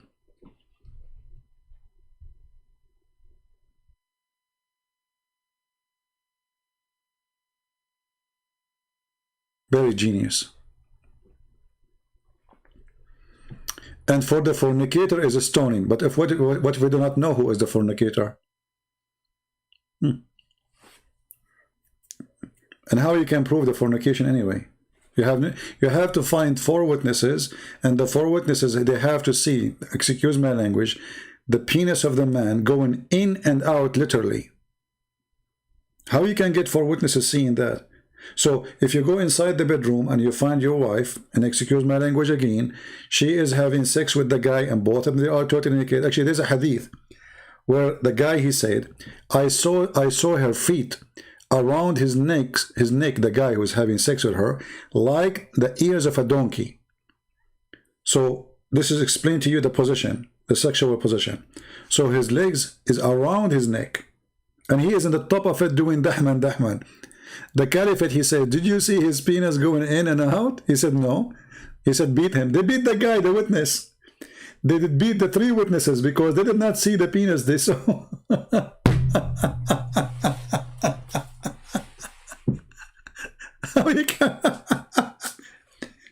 How you can prove?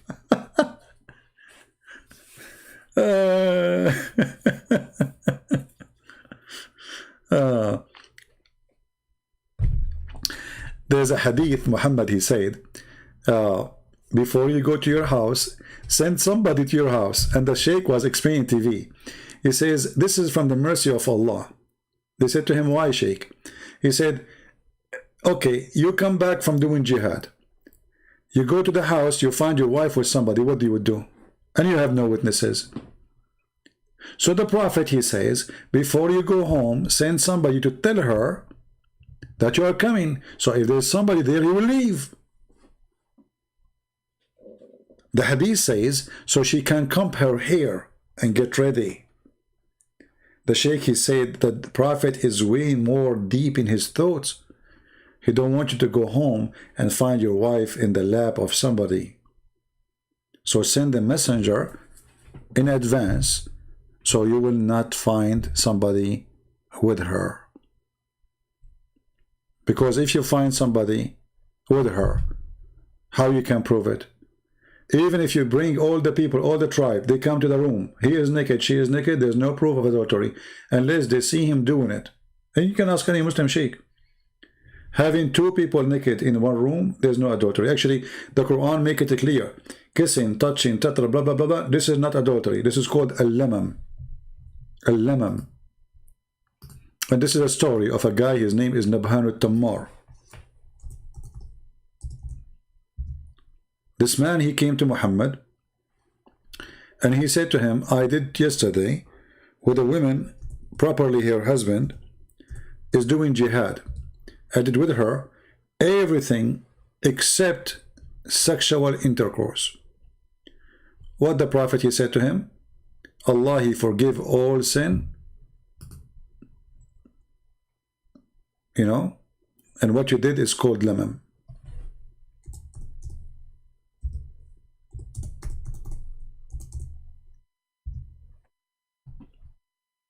All right.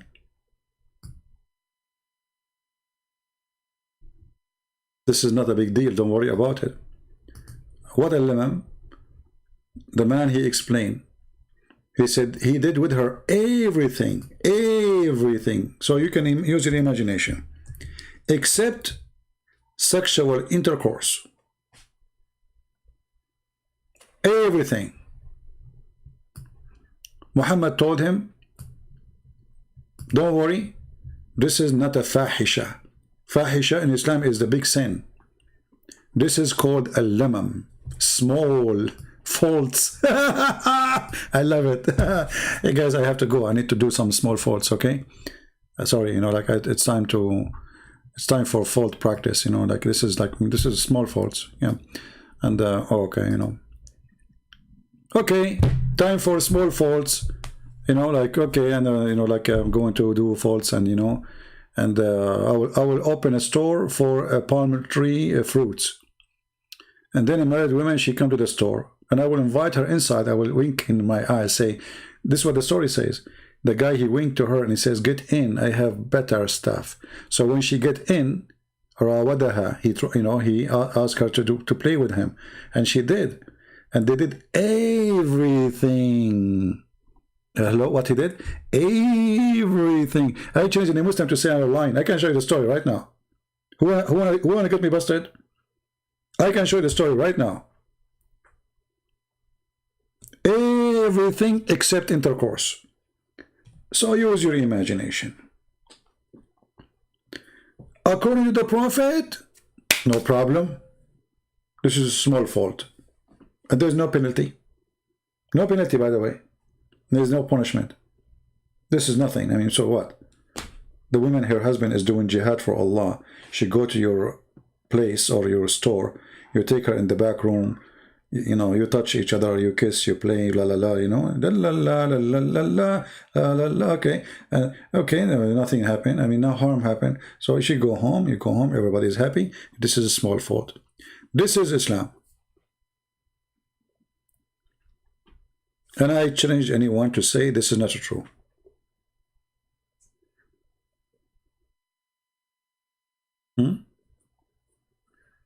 Okay, I'm saying you imagine. That doesn't mean you imagine, my friend. Come on. Don't get me in the corner now saying to me, I will not imagine that. Are you trying to make me look bad now? Okay, I agree. I look bad now.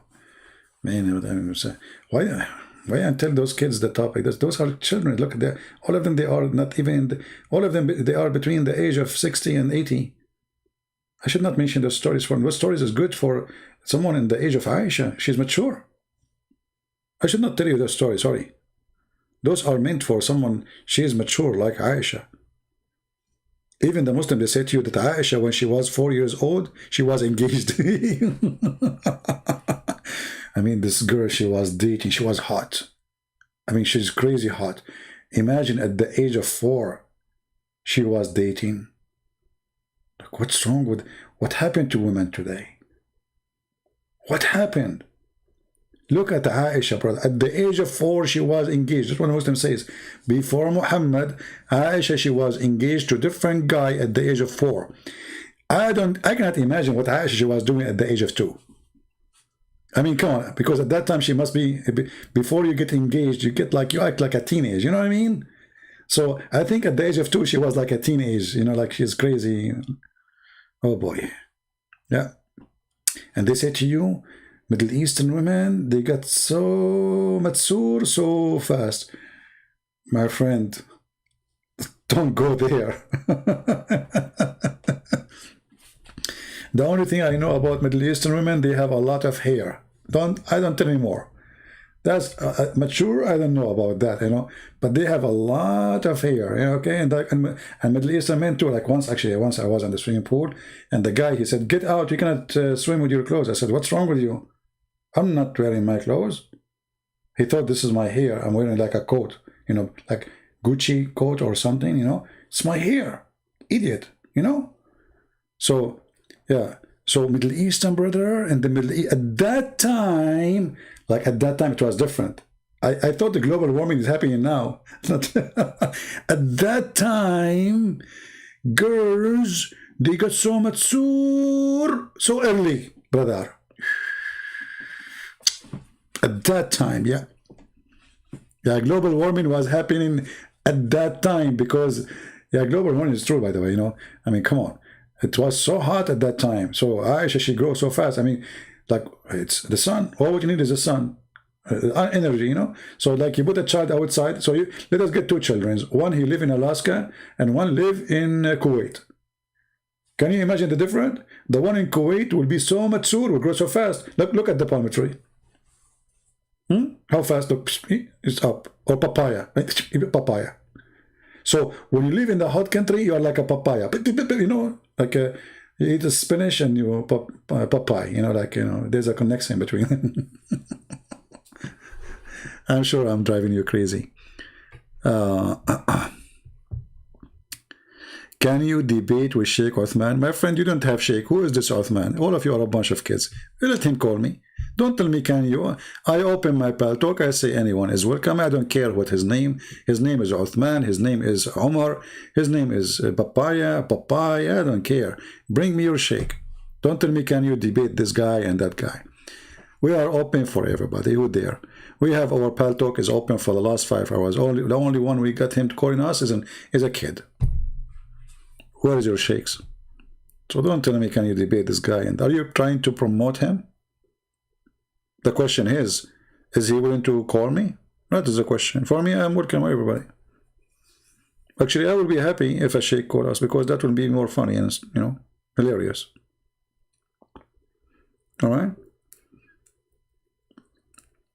If you can find me a sheikh, he's strong like Popeye, you know, I will be happy to take him. Popeye and above. Let him eat his spinach and let him come. All right. Okay, guys. It is time to go and do some small faults. I apologize. I need to make some tea. I'm losing my voice. I'm live right now for 4 hours, 24 minutes and 57. I cannot leave like this. We prophet of Allah, we have to finish on time, perfect time. So I have to stay until it became 4 hours and 30 minutes. I cannot leave right now. There's 6 minutes left. So let me do this, because we are Middle Eastern, we are so smart. I will change my clock, okay? And I will make it 4 hours and 30, and that will solve the problem. Hold on. All right, go. We are changing the setting. Bingo, here we go. Now I can go. Thank you, brother and sister. Alhamdulillah. We don't cheat in the time. We don't cheat in the Quran. We don't cheat in the Hadith. And we don't give you fabricated story about the Prophet that he made the lizard convert to Islam. Even the lizard was dead. And the lizard, he said Shahada in Arabic. And he said Bismillah ar-Rahman ar-Rahim and Ashhadu la ilaha illallah, and he was a lizard. And then, you know, he converted to Islam and he became a good Muslim.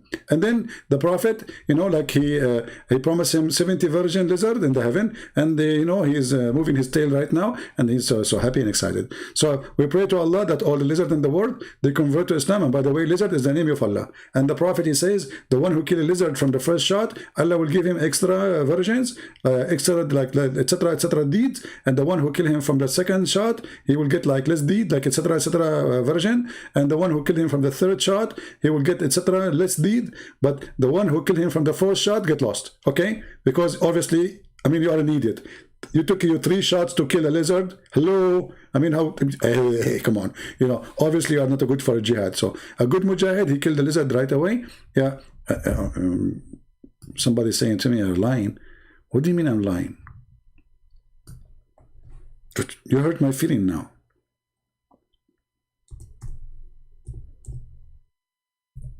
I'm lying? What's wrong with you? I want to leave, my friend. Why you do that? This lizard, he tried to burn Abraham. Look, here they call him Geigo. Do you know the Geigo, the one in the insurance? Geigo. So Mr. Geigo, he tried to kill Abraham, and he blew fire at Abraham. At that time, brother, all the animals, do you watch cartoon? You know, the animals, the elephant was the big deal, you know, he's the one who brought the water. So the elephant, the birds, the chickens, everybody trying to control the fire, which is trying to burn Abraham and his brother. And then the Geigo came. And brother, the Geigo, he was blowing at Abraham, and Abraham, like his finger was burned, to be honest with you. He was burned, you know, his finger only. But Allah protect the rest. Okay? Yeah. And you know, that finger, you know, it's very easy. He put camel urine and he was okay. And then the Prophet, when he heard the story that Mr. Geigo was involved in this mascara, fire, you know, is very evil. I mean, actually, if you think about it, you know, I don't know. Let us think about this name. You know, if you think about it, let us search for this scary creature. You know, hold on, because those Christians are laughing. May Allah curse them. You know, let me show you. Hold on, just to show you that the story it make a lot of sense, You know, but for them, they are kuffar, my friend. You know what you expect? This Geigo, brother, is proven scientifically. You know. There's a lot of Tico stuff proving that he can burn you. You know, let me show you some proof. Look at this guy. Do you see his mouth? Look at his inside his mouth. Or look at this guy. I don't know which one of them. He the one. I don't know which family. You know, because they are those Geigo are lizards. You know, I mean they are families. So the story doesn't say which family is the one, which tribe, you know, be the one who, look, maybe this guy. Oh boy. Look at this. Maybe this guy. Oh, look at this. Oh boy. This is how we sleep. He put his tongue over his eye. What about the other eye? Maybe he have two tongues? Unbelievable. Look at this guy. Man. So, brothers and sisters, the Prophet must be saying the truth. Guy go.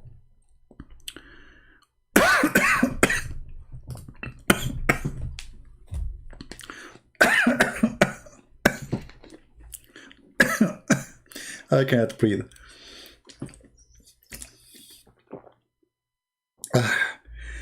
Oh boy. So, brothers and sisters, here Gaigo was texting his friends, his family, to come and put more fire in Abraham. Look at this. See, he's holding the phone. Look, look. Look, look, look, look, look, look. Like, you know, like, what's up, you know? Like, hey, what's up? Come on, Abraham is here. We need to burn him. You know, hey, bring everybody, okay?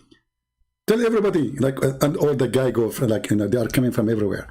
So this guy was giving orders, you know, from far away. Look how evil he is. This is why you should not, like, you know, buy insurance from this Geico company, you know. So the Prophet obviously was saying the truth. This is a true story. I mean, we cannot deny this. I mean, come on, can you? Who can deny this? Who can deny? Nobody. Only ignorant people. All right. So, and then the Prophet, he mentioned that if you kill him from first hit, Allah will give you a special reward. Yeah, I'm losing my voice. No, I keep saying to myself, tomorrow I will not go live on air, and then I get tempted to spank Muhammad. I feel guilty, honestly, if I don't go. Otherwise, I need to stop coming at least for a few days. Let us see where he speaks about the reward.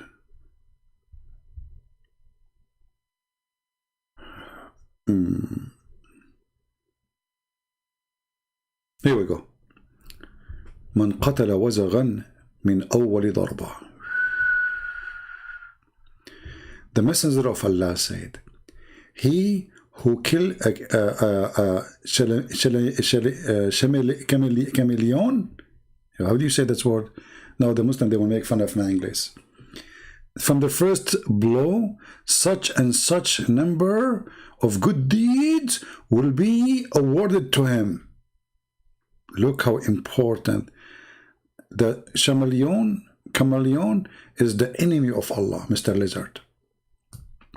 Whoever kill it at the second blow, such and such a number of reward will recall it for him. And then the one, and if he kill it at the third blow, he will get such and such reward. What do you want more? This is why when I go to the gun training, I don't do gun training, but you know, for fun, you know, I ask them, do you have chameleon? They said, what? I said, oh, do you have, okay, a guy go? Because this way you can practice shooting and you get reward from Allah. This is the enemy of Allah. This is the enemy of Allah. I mean, look, we have to be honest here.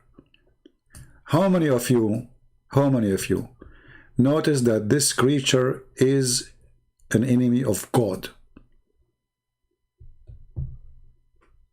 If you say to me you did not notice that, obviously you are lying. Look at him. Or look at this one in the top of the finger. Look at this guy. Allah versus this guy. So obviously the Prophet is a prophet and he is telling the truth. And this animal is very dangerous. and we have to do jihad against it.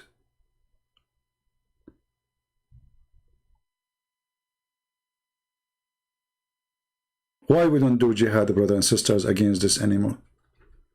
Who want to join us to do jihad? We will make an organization called Lizard Mujahideen. All right? Omar, he says, when you go live on there, I don't know. I don't know when I go. I go every day. I don't know. I will try tomorrow not to come online. I need a break, actually. I need to take a break, like a couple of weeks. What you can do with this stupid corona. There's a friend, actually, he told me to go to he have like a house in the mountains, farm in the middle of nowhere. And he told me he cannot give me the direction to go there because he himself, he got lost when he go. Can you believe it? The guy who owned the house, he didn't know how to go there. You know? He told me he went last time. It took him a little bit of time to find out where the house is because it's very confusing. Okay? So I will go to his house hoping that I will not find it right away from the first day. I will find some guy goes in the way and that will give me a blessing of Allah. And then I will take my Magnum 500 because this is a big animal. You need the Magnum 500.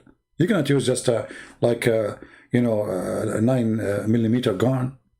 You have to get like the biggest gun you can have. You need, I mean, even shotgun. I mean, I don't know, because this is really big, and they are very.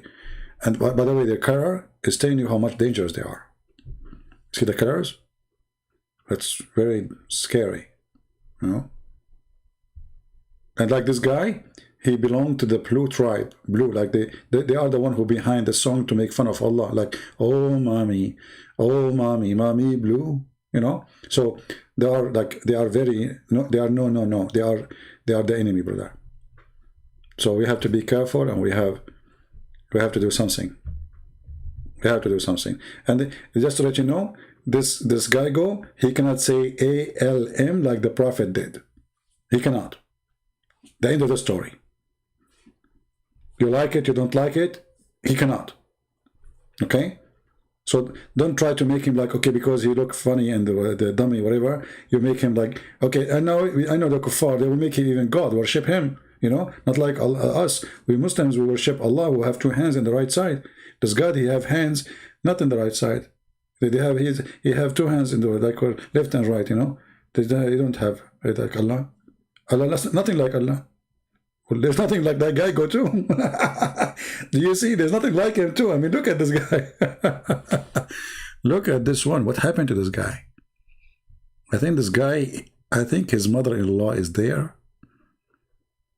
I mean, his behavior is weird. Why he is acting like that? I think she is there. I don't know. I mean, I'm just guessing. We don't know. We don't know the truth behind this move, I mean, why he's doing that? Look, he's like, I'm not here, okay? Like somebody is there and he is trying to look how he's trying even to hide his tears. He don't want anyone to see that he is there, like hide it. Obviously, this guy is married. I mean, come on, look at you. The guys who are married here. Isn't this what you do?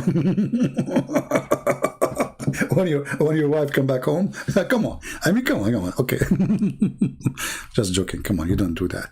All of you are heroes. Just wash dishes and do laundry, and everything will be fine. What is this? Like what? I think this is the guy who tried to kill Abraham. That's it. We found him.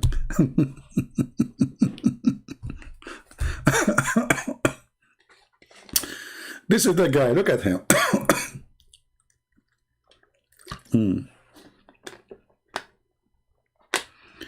Omar, what is a simple statement to disapprove Islam? Islam itself.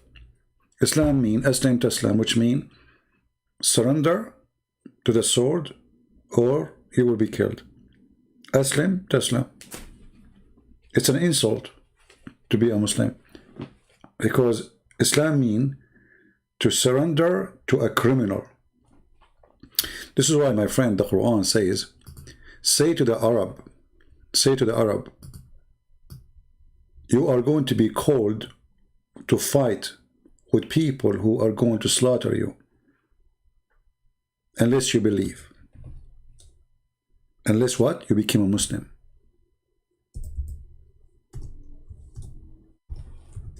So I just started with the name. The name itself is a proof Islam is false. I do not need even to go to more details, you know. The name itself.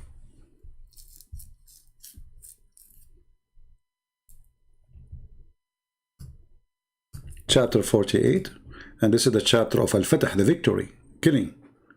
Say to the desert Arab, who lagged behind, you shall summoned to fight against people given the vermin of war. Then shall ye fight or shall surrender, not submit. And the word here became a Muslim. Yuslimun. You see it? If you change the translation, you will see the word surrender. That is Islam, my friend. Convert or die. Convert or die. And not to mention all the mistakes, the errors, the science mistakes, etc. But this is Islam. See, here we go. To fight them until they surrender. And then you will find the chapter after it, where Muhammad, he says, the Arab, the same Arab, they say we believe. Say to them, you don't believe? Say to them, you believe not. So, okay, how they became believers? Because he threatened them to kill them. Read carefully. The desert Arab, they say, they say we believe. Okay? Say, ye have no faith. You say, we surrender to the will of Allah. They surrender. This is fear, my friend. The most of Muslims today, they do not know that their grandfather, they surrender to the criminal terrorist Muhammad. And now today you became a slave of something you do not know the root of it. Muhammad is a big fat criminal. The wandering Arabs say, we believe. They say Shahada. Say to them, you believe not. But rather, we submitted, the translation says. In fact, it says, we became Muslims. So how they became Muslim but they don't believe? Fear. The word here, submitted, is a false translation of the word aslamna. Qulu aslamna. I hope I did help you, my friend Omar, and you are welcome to come anytime when we are live. Just subscribe and check my YouTube. Usually I go almost every day, but you know, I'm trying my best not to come tomorrow. But ask the people here, how many times I say to them, I'm not coming tomorrow, and then I come tomorrow. Because this is what happened. I feel really guilty if I don't give some time to the Lord, you know. I say some time, which means many hours, because I believe that what I do is extremely important. I believe that we are in a time where people like me is extremely needed. Most of people do not know Arabic, and most of people, they have very limited knowledge in Islam. The Lord, he gave us a gift, and I use the gift which is given to me as much as I can. But for sure there's a limit, and sooner or later this person, Christian prince, will die, and the Muslim, they will say Allah killed him anyway, as usual. But I want to be sure that when I leave, I have as much as I can knowledge, leaving to the Christians, to the Muslims, to the Hindu, to the Jews, to the atheists, to everybody, so nobody can deceive them. Every time we go live on air, we encourage people to download those videos, because those videos are really priceless. You see, the information I put for you in front of you in a second, for you, it will take you years to find it. For me, you say mention anything right now, I will put it for you in a second. I don't even need to look for it, it's in my head. So, but for you, how you know it?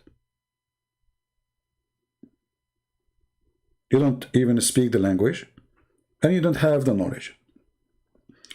So here is like a free school, open school for everybody, for the poor, for the rich, for the smart, for the one who is average, or even for the idiot. No charge. From my life, from my time. Hoping that sooner or later we will have many people who knows way even better than me, and they can stand up to fight this filthy garbage religion. This is a very dangerous religion. All right?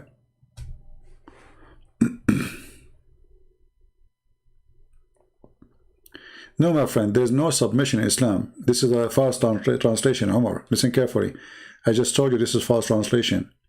Even there's some Muslims that say Islam means submission. That's a lie. Islam means to surrender. To surrender. This is why the hadith says, Aslim Taslim. Surrender, you became safe. Islam does not mean peace. The word peace in Arabic is salam, coming from the word shalom. It's not the same. This is why it says Aslim. It is an order of a verb to do. Aslim, surrender. Peace does not mean surrender, my friend. Peace is something you do by choice, not somebody giving you an order to do. It is something you do. When you submit, it is something you do willingly. You know what I mean? Willingly, not somebody forcing you to do. So the verse here is speaking about surrender. This is why if you change the translation, you will see it says it clearly. We have surrender. We became Muslims. This is what surrender means. We became Muslims. And as you see, they surrender. They became Muslims to not to be killed. And this is why Muhammad, he knew they are liars. They say Shahada. They don't believe. He said, no, you cannot fool me. You would convert to Islam because I want to kill you. You join my army because if you don't, I will kill you. That is the story. All right. Your 70 years old mother, she is watching. Let me say hello, my mother. Let me call you mother because I have a special appreciation to the mothers, especially old ladies. I really respect them, old men and old women. And I encourage all people actually. When you see an old person, if you don't respect them, you are no Christian. If you don't respect old people, you are no Christian. You don't know how valuable those people are. So a person who have a mother, she is 70 years old, my friend, you are blessed. You know, I say that this woman, she will bring a blessing to your house. Having an old person in your house is a blessing. So take care of your mother and say hello to her from me. I'm your son, and I say hello. And if I am there, I will be happy to kiss your hand. Because, you know, we appreciate those old people because we are not here if those people were not there for us. So the same they were there for you when you were a baby, be there for them when they are old. And a person who don't take care of his parents, he is not a human. He don't deserve to have parents. And you will be punished. You will regret. So say hello to her, my love and my respect. I want to say thank you guys. I lost my voice as you see. And I will see you tomorrow if I can, or the day after. You know, God is willing. Until then I say, may the Lord bless you all. Happy Easter. Enjoy life, but enjoy it accordingly to the teaching of Christ. Be holy like your Father. Be good. And we are the sinners. We confess our sin, not because we are proud of it, but because we are ashamed of our sin. And we try every day, we strive every day to be better people. This is what Christians are about. They are not holy, and we are not perfect. But we believe in the Holy One. And may the Holy Lord bring holiness to our life and make us better people. Be good, be holy like your Father, be loving, be giving, be forgiving, so you'll be forgiven too. Christ is Lord, Islam is false, and see you soon again. Take care.